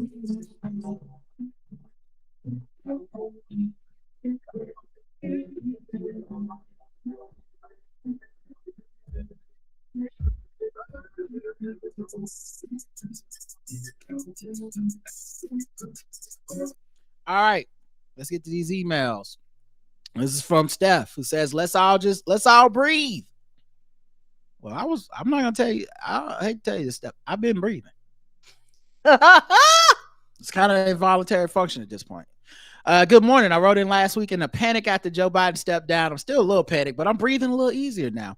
I still do not like how the Dems did this. I'm seeing reports that they would have used the 25th Amendment on Joe if he didn't step down, but that could be a big lie. Let's not. Yeah, that's probably a lie. Right, because there's so many steps they have to go to get that shit done. You probably have to get Congress and Senate and everybody. You gotta get everybody on board. Right. In the administration. It's a lot. Anyway, I gave the money to the LA fundraiser and bought a tote bag. I'm so proud of all the Black women who got on the first Zoom call and got the bag rolling. I think she's up 200 million, 300 last I checked, but yes. Let's go. The TikToks and tweets I've been seeing, people calling her a cop, even after a lot of it has been debunked, are bothering the hell out of me because we got shit to do. I'm not saying she can't be criticized, but let's wait until she gets in that damn office, because as of now, the Repubs don't have anything on her, and that's why they are calling her a whore, because she's hot. Laugh my ass off. And says she failed the bar. Let's not give them ammunition. I think those people, just like the rage, to be honest, for views, nothing is good enough. Yeah, also, I don't really see those things catching on. People are pushing back this year, and good. They should have been. They should have been pushing back the first time. Listen, I know what social media waves and peer pressure are, but the truth fucking matters, and it always will matter. And that's people be so scared to just stand up to a truth. Right. I'm not saying, and I don't mean your truth got to be ugly or mean. Sometimes the truth is not, actually, I say vast majority of times, the truth is actually not that sexy. It's not, and that's why people don't want to do it. The truth will stand on its own. And when people see the truth, they go, well, I can't put a slogan on it. I can't, like they can't digest it. So they be like, I just rather not say nothing. Yeah, it's not bombastic. It's not going to get you the clicks and the views. Normally. Right. Like people that make it sound like the truth is always like this amazing fucking story that nobody wants to hear. That's normally bullshit, because the truth is normally boring. Yes. It's normally like, because almost nobody can be as bad as people make them out to be. That's just facts. And it's because we have turned our whole thing into making people the worst all the time. And the truth is, most people are not the worst all the time. There are some, but the vast majority of people are just mostly boring and a little disappointing. Mm-hmm. And that's it. Mm-hmm. You know, is Chris Pratt this evil motherfucker, or is he probably just a boring ass, quasi-religious, quasi-conservative, straight white man? Probably that. Right. Which isn't really anything to write home about, but it also isn't anything to pick it about. It's just like, yeah, okay, he's not. But once you start looking into shit and you see that is the truth, and it's not that he hates his son who had some developmental issues or something. Like, when you see that kind of shit is not true, it's like it's not as sexy, so people don't care about it. There's a Zoom call for women on Monday, July 29th at 7. Oh, that's already passed. So that was just a PS. So I appreciate you. Mm-hmm. Alexander says, the Daily's getting on my nerves, a little ranty. Hey, Rod and Karen, I know this is not related to a specific episode, so I understand you prefer not to discuss it on the show. But I recall Karen mentioning a while back she listens to the Daily podcast by the New York Times. I think Rod might as well. You're correct. It has been one of my favorite podcasts for a long time. However, recently, JL Covan put me on. However, recently they have been getting on my nerves more and more the way they are covering the 2024 election. I wanted to know if you've noticed it too. It feels like they are framing Trump's campaign the best possible light and have been framing the Democratic side extremely negatively. Yes, I've noticed. Yes, it is true. No, we're not crazy. And no, we're not just being biased liberals who can't take objectivity. That I read y'all that headline today. That's from the New York fucking Times. A headline that takes a Trump Truth Social post, a lie with no verification, no secondary sources, no Kamala Harris team saying anything, and goes, this is a fact. Trump has agreed to this debate. Is Kamala gonna be, woman enough to step up? Like, y'all have picked a side, and you keep acting like I'm crazy to notice. And yes, I noticed part of it when the Biden shit was happening. Yeah. That's not normal what y'all did. And no, you can't trick me into thinking that shit was like, nah, we just was keeping it balls and strikes. No, you weren't. You put your finger on the pulse multiple times. You got it happened. You got what you wanted, but that doesn't take you back to neutral. I'm still looking at you with the side eye. Right. And I think somebody who's been listening to the Daily for a few years now, the thing that frustrates me about it is, like, I really enjoy the Daily. They actually keep me informed about a lot of shit that's happening, particularly internationally, like, wars and things like that. And the thing is, when this Biden stuff came up, there was some episodes I fucking skipped because it was like almost 2 fucking months straight. Is Joe Biden? No, Joe Biden, no. Joe Biden, no. Y'all, Joe Biden, no. Joe Biden, no. Is something wrong with Joe Biden? Joe Biden is. I was like, I am not listening. It was like, there's other shit happening. I know y'all can do great journalism. Why? And this show is 5 days a week. A whole fucking week. 2 weeks of this bullshit. It's like, y'all need to talk about something, because in the second he stepped down, they didn't know what to do. So now it's like, well, I guess we'll talk about Kamala. Well, we ain't got nothing to talk about. She's boring. What can she do with her campaign? And like, right, I do agree. I agree with you when you said that they wanted fucking chaos. They wanted the chaos because it keeps their fucking news cycle going. Yeah, I mean, they're political junkies, and this is their job. It's like how I love NBA. I love it. I love the idea of the NBA All-Star game being the players get to pick who their teammates are. Now, technically, that's kind of fucked up, and you should just, people voted. This is the position you play. This is the coast that you align with as far as the conferences. You just go on the team you're supposed to go on. But I like the idea of, like, what if LeBron and them pick Joker last? And then later on, Joker whoops their ass and sweeps them in the playoffs. That is an extra level to that story for me because I like the chaos. Except when it's fucking gonna affect my life. Right. Whether LeBron wins a ring or not has no effect on my life. If Trump comes to office, it does. So I think a lot of these cats was playing fantasy football with politics. And this kind of exposed them as willing to, like, kind of drive the country into anarchy. Because I didn't mind the idea of the Daily. I don't mind the idea of questioning Joe Biden's competency or his ability. I think that's fair game. Mm-hmm. That's what happens to every president. Mm-hmm. I think when you start, okay, he got to step down, and then you want to play a fucking game of musical chairs, you want to open convention. I see what you're doing. You're putting your thumb on the scale. Ezra Klein, when he reads an essay off about how this is a time where the Democrats need to have an open convention, but not too competitive, just to introduce everyone to these voices. No, bitch. No, it's fancy football for you. It's not real to you. It doesn't really matter where you land on any of the issues. This is now entertainment for you. I don't want to hear that shit. Do not. Me as a person that's got to worry about living in a purple state and hoping it don't go red, I don't have time to play around for 3 more months. This is already crazy what's happening. Right. This crazy enough. Let's go.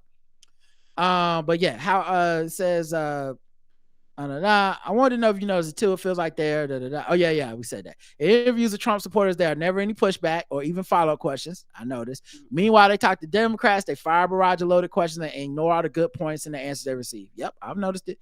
Starting to feel like listening to Fox News. I wanted to make sure I'm not losing my mind. I wouldn't say Fox News, but I ain't listened to Fox News in years, so maybe I'm wrong. Am I the only one? I'm almost turning cynical and feeling like they have vendetta or they want chaos of Trump to boost their subscribers. Hopefully not. If you've been listening, feeling similar frustration, I'd love to hear what you think. Love the show. Wish I could give it 5-star reviews. Yeah, I think we kind of answered this, but yeah, I hear it too. Buddy. Yeah, and also a lot of other kind of podcasts that I listen to, I skip some for like sometimes weeks Yeah. on end because I was like, and the thing is, you can literally read the title and go, I don't want to hear that bullshit. Like it's been times where I read certain titles and I had to do it for my own mental health. I'm not gonna be mad. Skip. Yeah, and you know, I would even go so far as to say, I'll listen to On the Media now. Like I think On the Media does a better job of being actually balanced, and they did talk about these topics, and they didn't go leave Joe Biden alone. They just covered like, here are the perspectives. That's what I thought the Daily was. But yeah, we know there's big money behind a lot of who owns shit and who wants people to be in charge. They says IG, who says can't wait for the recap. It's 1:42 in the morning on Tuesday. Can't wait for the recap on Wednesday. My head damn near exploded. They gave us everything. The recap show probably gonna be 4 hours. I'm too excited. The recap gonna be flames, literally. Thanks, buddy. Brian says apologies. Rod and Karen, I will always include Karen in my greeting, but this one's for Rod. I commented last week about dragons not belonging to their writers, and you seem to insinuate that I was accusing you of that. I was not. I was reading the article to straighten out in my head who rides which dragons, and the author kept using words like belongs to and commands, and I have yet to see a dragon be commanded. It was nice, not directed at you in any way or shape or form. All your commentary is spot on. Oh, thanks, man. I can't know you was reading that article or responding to that article because they had nothing to do with what we was talking about. So I'm not trying to be a jerk, but I had to assume you must have been thinking about something that happened on the show, which is why I was like, I don't remember saying that, but also like, like that's not a note to, like, I don't even know how to respond to something I didn't do, but this clears it up and makes a lot more sense. Yes. But I can't even promise I wouldn't make that mistake. I mean, when we're talking 2 hours about a show, sometimes it's just easier to use like a quick, like, so that's so-and-so's dragon. You know what I mean? Now that may imply some type of belonging, relationship, whatever, but I can see how someone that writes about these things, that would be the way they would write about them. But I think personally, the show has shown it's a much more complicated situation with the dragons, where the dragons are sentient, smart creatures that do a lot of shit just because they want to do it. Right, because they want to. As my girl Daenerys said, a dragon is not a slave. It is not. But at the same time, I can see how in the common terms people might say that. I'll write to you about the past episode after hear your podcast on it, of course, in accordance with the rules. Have a wonderful day, Brian. Hey, man, no big deal. Apology, accept everything cool with us. Caritha writes in. Professor Caritha says, I hope this message finds you well. I wanted to share this piece with y'all. It's my attempt to add to the momentum. I know how easily Americans can turn something good into something ugly. So I'm offering language and a conceptual framework that helps folks stay proud of what's happening. Like you, I think it's ridiculous to watch over white folks' shoulders while they mobilize in ways that we've been hoping they would. Right. We need everyone to do their part. Also, we need them to have the tools to stay with it. If you have a chance to read it, I hope you find it useful, worth sharing. Caritha, it's in time.com, the people from Time magazine. And it says identity groups are mobilizing for Kamala Harris. That shows progress, and it's by Professor Caritha Mitchell.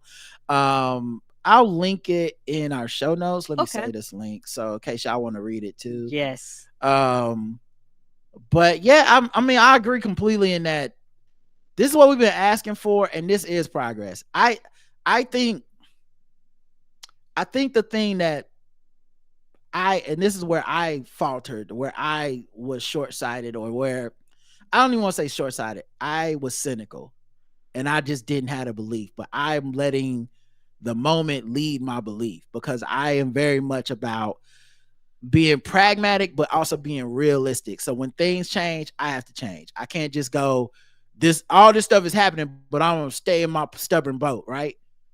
I did not believe anyone learned anything from 2016.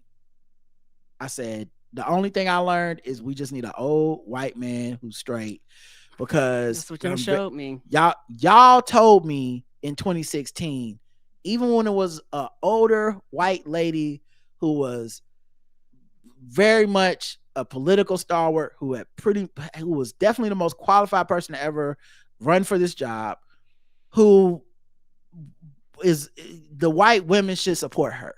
Yes.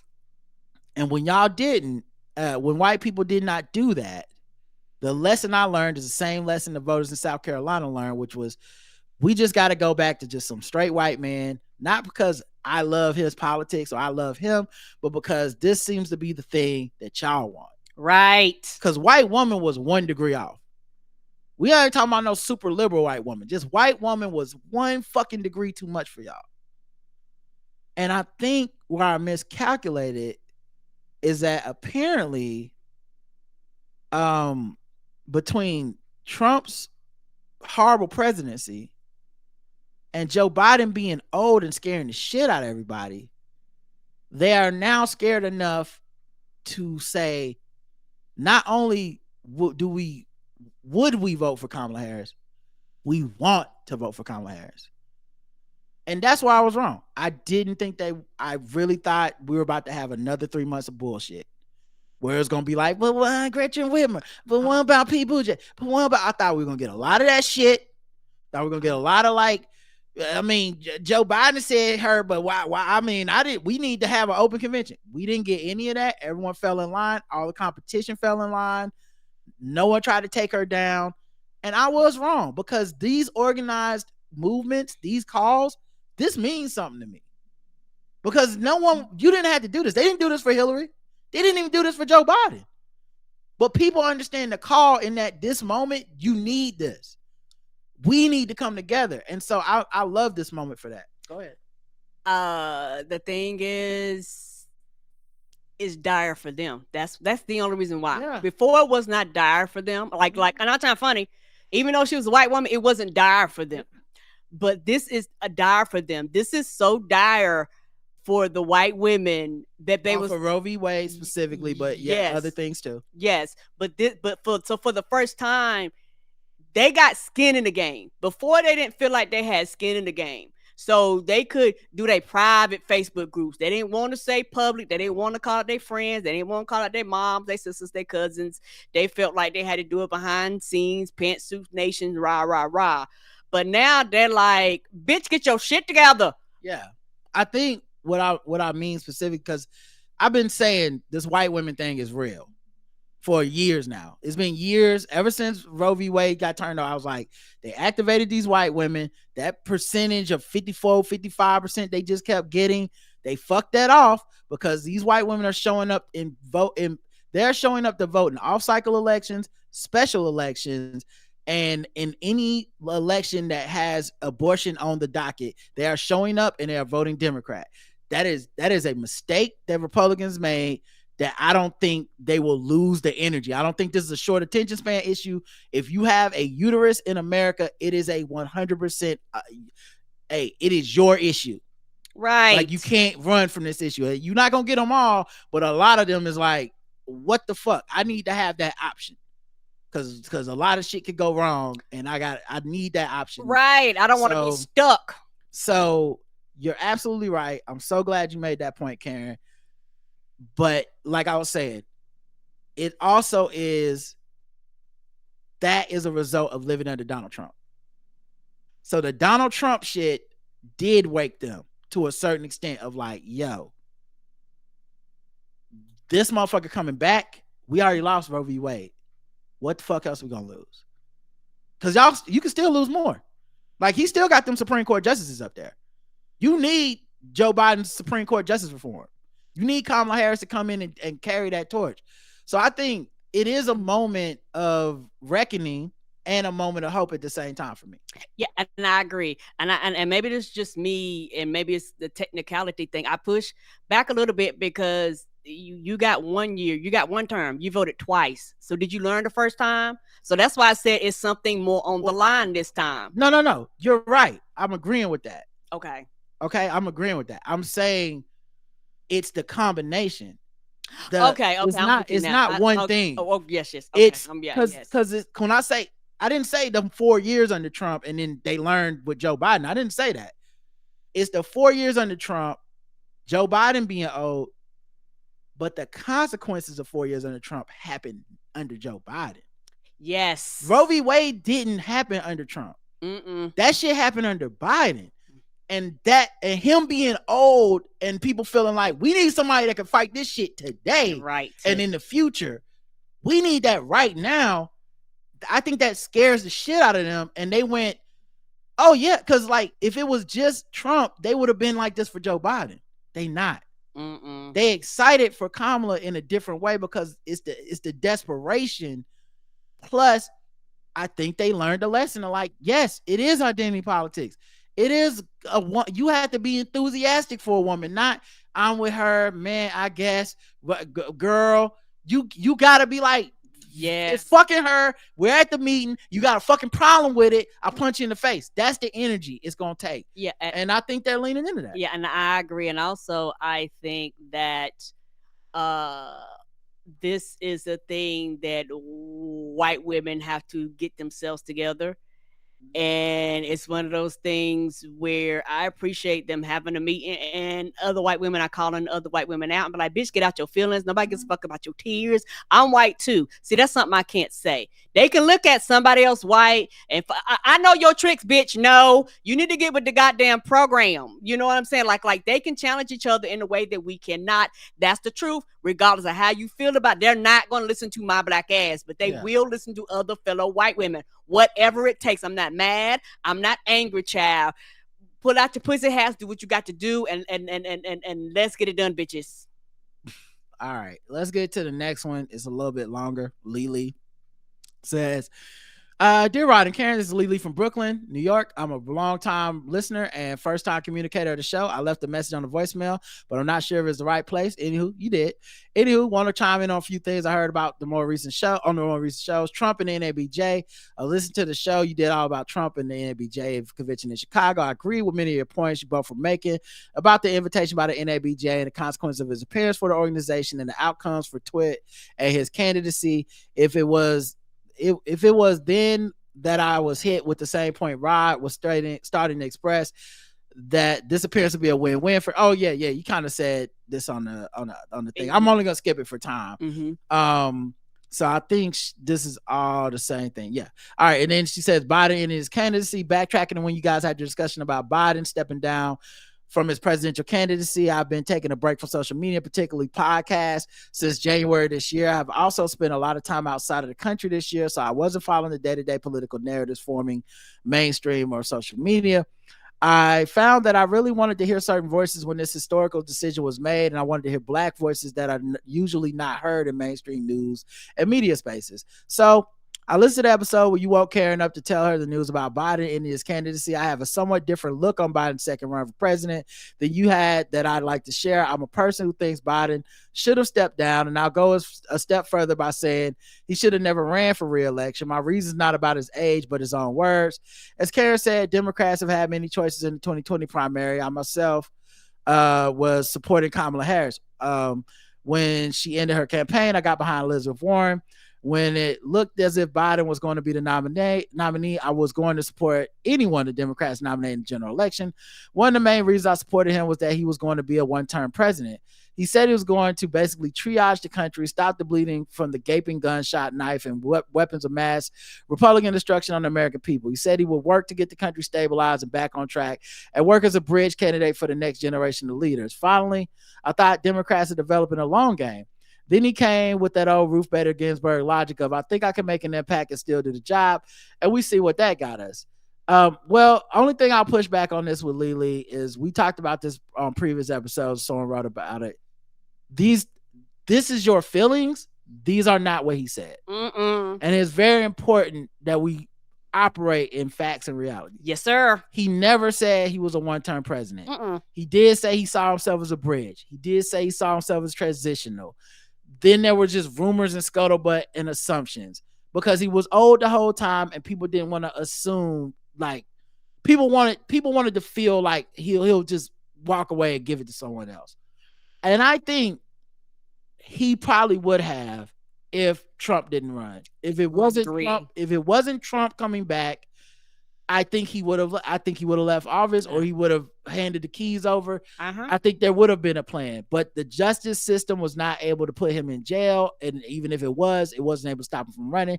And the Republicans never did their job as a party and said, get this guy off of the ballot, we're not fucking with him. Right. So I think in his mind, in his own words, he saw himself as the guy who can beat Trump. because we had a better candidate than him in Hillary, and she couldn't beat Trump. And so I think that's what his logic was. Not saying you got to agree with it, not saying it's right or it's the only way it could play out, obviously. But that's what I think happened. I don't think it was a Ruth Bader Ginsburg of like, I just want to stick around. I think he truly thought they won't vote for, and for the record, many of y'all thought the same thing. Not you, but because I don't know you.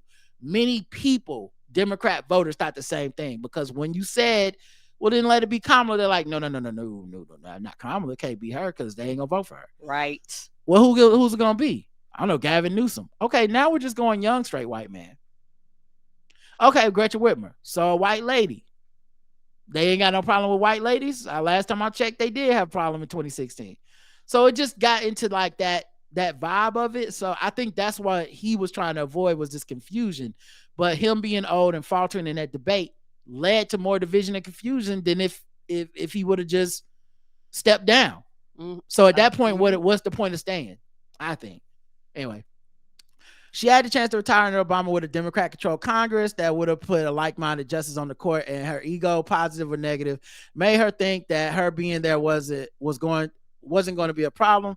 But my thing is, you couldn't guarantee that, because it was one person Obama appointed. They was determined not to let anything Obama did pass. So even if she would have stepped down, there's nothing to confirm that they would have just held out until she died or held out until Obama had to leave office. Can't guarantee that. Yeah, this is exactly why, with that logic, this is exactly why I will never do the Ruth Bader Ginsburg thing. I know so many people do it in hindsight because 2020, but I absolutely will never shit on Ruth Bader Ginsburg for this. And it's only because we had an open seat, not her.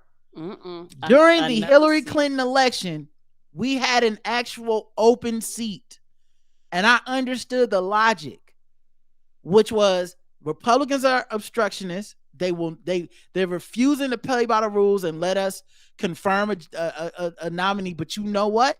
That's just another fucking reason to keep the Democratic presidency run going. Yes. It's another reason to vote for Hillary. It's another reason to vote Democrat. And America, the voters said, no, it's not. And so we got what we fucking deserve. Right. Because enough people in America said, nah, it ain't that important to me. Supreme Court justice don't really matter. Well, now we all look stupid. And that ain't Ruth Bader Ginsburg's fault. We all look stupid for that shit. She ain't sitting up there. So we like to blame her by herself, like she just fucking went rogue. Right. She made the same assumption most people made, which is that Hillary Clinton would win. Yes, she did. And they were wrong. They were wrong. But you can't bring the Supreme Court up to me at all in this situation, because we had an open seat.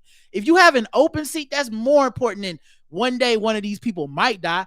We have a seat. We voted about that seat, and enough of us said, fuck it, that we got Trump. Anyway, so Joe should have ignored his word and said from the beginning that he wouldn't run again. He even talked about being a bridge to the future in the speech detailing why he was dropping out. I'm glad he listened to so many people and took himself out the race. I read an article where it was said Obama thought if he stayed in the race, it could have hurt Biden's legacy. I agree with him.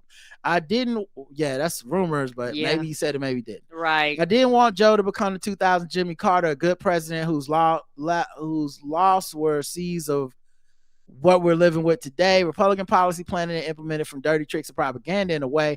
I do think things turned out for the best. Announcing Kamala as his choice a year and a half ago would have given Repubs a longer time to try to impede her works and attack her accomplishments and missteps. This was the one time that their expectation of Democrats going high when they go low didn't turn out to be the benefit. Thankfully, the Democrats learned a lesson from countries like Great Britain and France and listened to the people and moved ahead to what is actually good for the democracy in the country by not following their usual playbook. You say Democrats, but I guess on some extent, you just have to give all that credit to Joe Biden. Because you can't say Democrats did this, Democrats did that. He was the one that had to make this painful decision to step down. Yes, and he did. It was his choice. Because I do think, to his credit, he is a good man, and I think y'all know that too.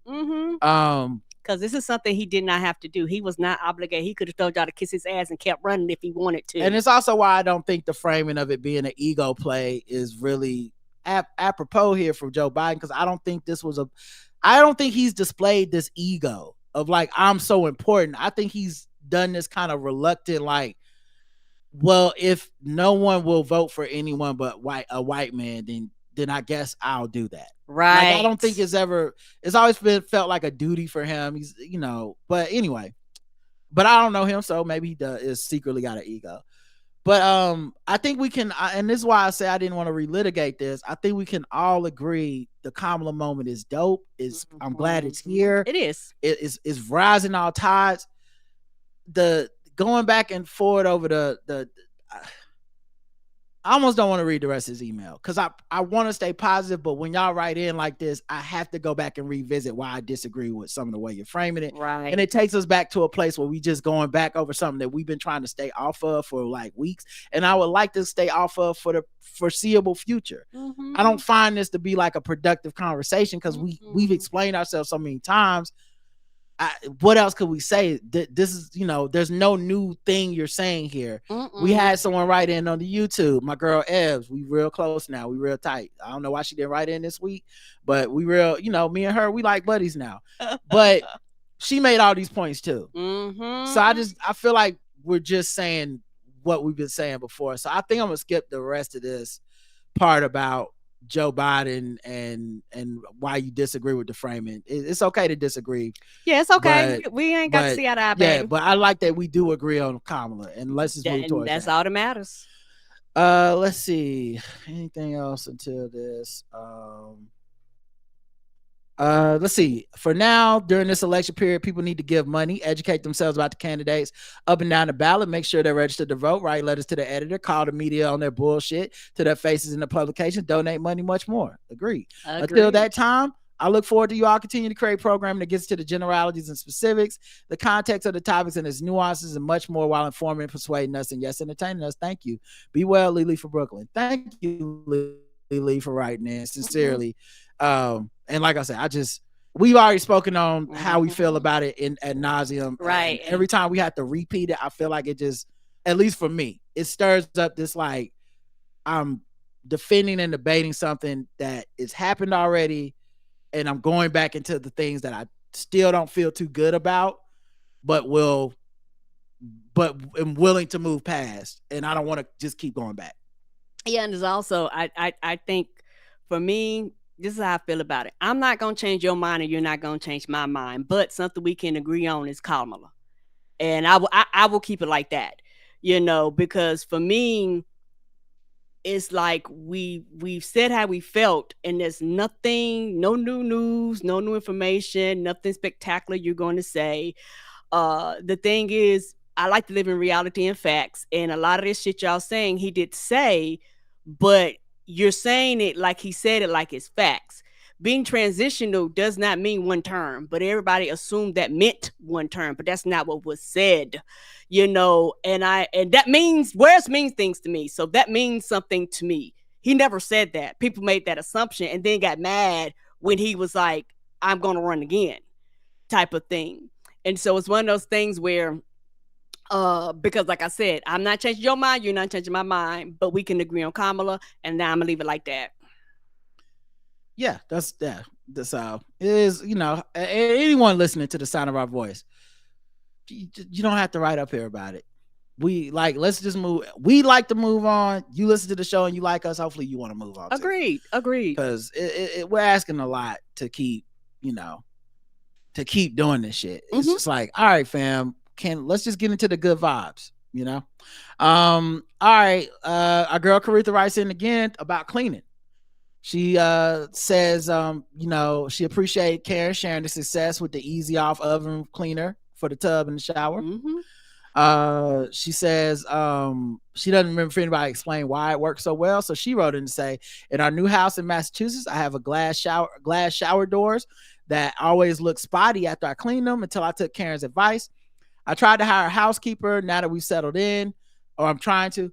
When she came to do the walkthrough and give me an estimate, she explained why I had good results with the oven cleaner. It cuts grease. When you're showering, we clean off oil. So the same thing that's doing a good job on grease in the kitchen is doing a trick in the tub. Just wanted to share that tidbit. Thank you, Prof. Yeah, oils and dirt and soap scum. You know, that gets on like your walls and your towels and your tubs and shit like that. I absolutely love it. And I got me a nice little spin mop and I do the walls and stuff too. Child, I feel 10 feet tall. I was like, I ain't never been able to get up that high. So I really be in there cleaning that bitch out. And yeah, I'm a lazy cleaner, child. Elbow grease my ass. I'm old. No, we got utensils. I live in the future. Last one is from Steph, who just says "ugh" in the title. I hope I'm not too late. First and foremost, fuck J.K. Rowling and Elon Musk. The hell they put Iman Khalif, the boxer, through because she didn't fit their idea of feminine. Hope she gets gold now. She has advanced to the finals when she can get either of the 3 awards.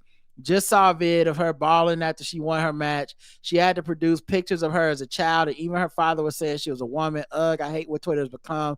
That man ruins every company he buys. I don't understand what the fuck has happened to J.K. Rowling. Is it a pipeline? How do you get like this? All that money, and this is what you do with your legacy. I can't even look at the books now. Yeah, like I said, I talked to one of the homies about it, and I mean, I think I just realized at some point, I'm a natural empath. It's not the fake bullshit that y'all. Yeah, yours is real. The performative shit that y'all see. I don't even share a lot of it because it's not really coach. It's not good to share sometimes because, it's my thing to deal with of being like, oh man, this person is going through this thing and my heart hurts for him. Right. But I lead with my empathy. And I lead with it for everybody. So when I relate to somebody I disagree with on something, it's because I lead with my empathy. But it also means that there's certain types of things people go through. I have to work backwards and learn to cut that muscle off to be like, this person's done enough for me to say, you built this thing and you got to deal with it, right? J.K. Rowling is one of those people where I think she was hurt by her initial delving into this idea of like cis versus trans. She was so hurt because her liberal bona fides had been built up. I'll never forget when they made Hermione black in the play for Harry Potter and how she was such an advocate for that. And so many people were like, yo, she's like one of us. Like she understands and it leans into positive racial diversity and equity and inclusion, but she just drew the line at trans versus cis women, and a lot of it is couched in fear. Obviously, it's a lot of the same fears that Republicans spread here, which is men are going to pretend to be women so they can sexually assault cis women, and it's not really based on facts. Meaning, this is not some widespread thing. It's not rampant. It's the kind of thing where you find a story once a year of something even close to this, and then people go, see, oh, this person in prison, it was a trans person, and they have a penis, and they sexually assaulted somebody, so therefore, this is what trans individuals are. And this is where I say my empathy separates me from other people, because the way I perceive the world, I can't help but see that as a black man raped this white woman, therefore black men are rapists. We need to pass laws that lock them up or that keep them separate or that do something to keep these black men away from these white women they're raping. It doesn't matter if it's true, doesn't matter if it's a lie, doesn't matter if it happened one time, it doesn't matter. We'll make it up. We'll make movies about black men being rapists and white men putting on Klans robes and coming to save the day on horses, and we'll screen it for Woodrow Wilson at the White House. That is a thing that happened. And we'll live in this fake world where everyone's full of fear. In this case, it's the women, trans women, cis men are transitioning into trans women so that they can just, for the express purpose of being good at a sport and beating up women. These same motherfuckers have no issue with a person that just beats up women. The same motherfuckers will be like, why are we even mad at Jonathan Majors? He beat a woman? What's the big deal? But then this boxer, I'm supposed to be outraged at a woman beating another woman because the woman looks manly to you. because she had X and Y chromosomes or some shit like that you don't even understand because you didn't understand that shit before it came up. Right. That's what the fuck we're dealing with. And when J.K. Rowling goes on Twitter and calls this woman a male, motherfuckers are spreading that and talking about it like it's true.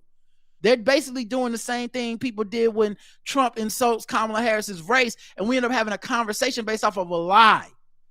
This is a lie that J.K. Rowling spreads. She does it more than once. This is not her first trip around the lie block. She wrote a whole fucking book based off of a lie. What if it was a serial killer trans man? This woman is not well, and I think it started because she got her fucking feelings hurt rather than to say, I got checked. Maybe I need to do a little more research. Maybe I don't know what I'm talking about. She doubled down. I'm right. I have to be right. I feel scared. Therefore, it is okay and it is real. Right. And I think she's just gotten down that rabbit hole. And to me, she sounds like Republican. So when I'm not wanting to be in alignment with a person that can't even vote here in the first fucking place, this is why. Because I'm like, what are you doing? And I'm not some absolutist. I don't have the answers. I don't know everything. When it comes to sports and stuff, I understand that these are real issues for people. I understand that there's governing bodies that have to make decisions off of stuff, that societal changes are happening every day. I do understand there's a reality here. This is not me being like, I just be online or whatever they say. I know that but these are not good faith conversations that J.K. Rowling's interested in having. And pretending that they are just leads us down where we're at now. So yeah, it's sad to see what happened to her, to be honest, because I think there's a world where you can express some of this stuff with nuance and honesty, and there can still be like room for you. You know, I think Chimamanda was very successful at that. Whether people might not always like her, she's not always on the same page of having everything, blah blah. But at the same time, there's a nuance to what she's saying. There's an understanding. There's not a flat out rejection. You may even get the loggerheads with her, disagreement, but it's not just couched in this like fear mongering that J.K. Rowling is doing. And I think there's a difference. So, you know, I hate to see it happen to her. Really. It seemed like a waste of everything. I mostly just hate it for her, the fans of Harry Potter, because that book's not about this stuff. And that the movies aren't about this. That video game is not really about this. No. But there's never gonna be a time where you can enjoy those things without thinking about how fucked up she is. Right. You know? And so for a lot of them, they have to separate the two. They go, I love Harry Potter, but fuck her. Like, it's a lot of people that have made that division. Yeah, and yeah, I'll just leave it at that. But that's why we can't, at least not we. That's why I can't just accept like, all right, so she's a transphobe, but she supports racial diversity. Nah. Because if it was the other way around, where she was pro LGBTQ, but she didn't fuck with black people, like it happens a lot in the gay community. Yes, sir. I wouldn't be making excuses like, well, it's okay, they just a little racist. Man, I'm good on this, sis. Get better. Right. You can do better. I believe in you. I really forgot what I was about to write in about now that I've been enjoying the Olympics very much this year. Watched the triathlon a few days ago. I feel like a bum. Thanks for reading. Oh, okay. All right. Thank you, Steph. Appreciate you. And that's it for the show. We'll be back. I think Tuesday we have DJ Ben Amin on the show. Of course, Wednesday is our House of the Dragon recap. And we may or may not do shows the other 2 days. Just depends on how we feel. I know this show was long as fuck. All right, y'all. Until next time, I love you. I love you too. Mwah. Woo.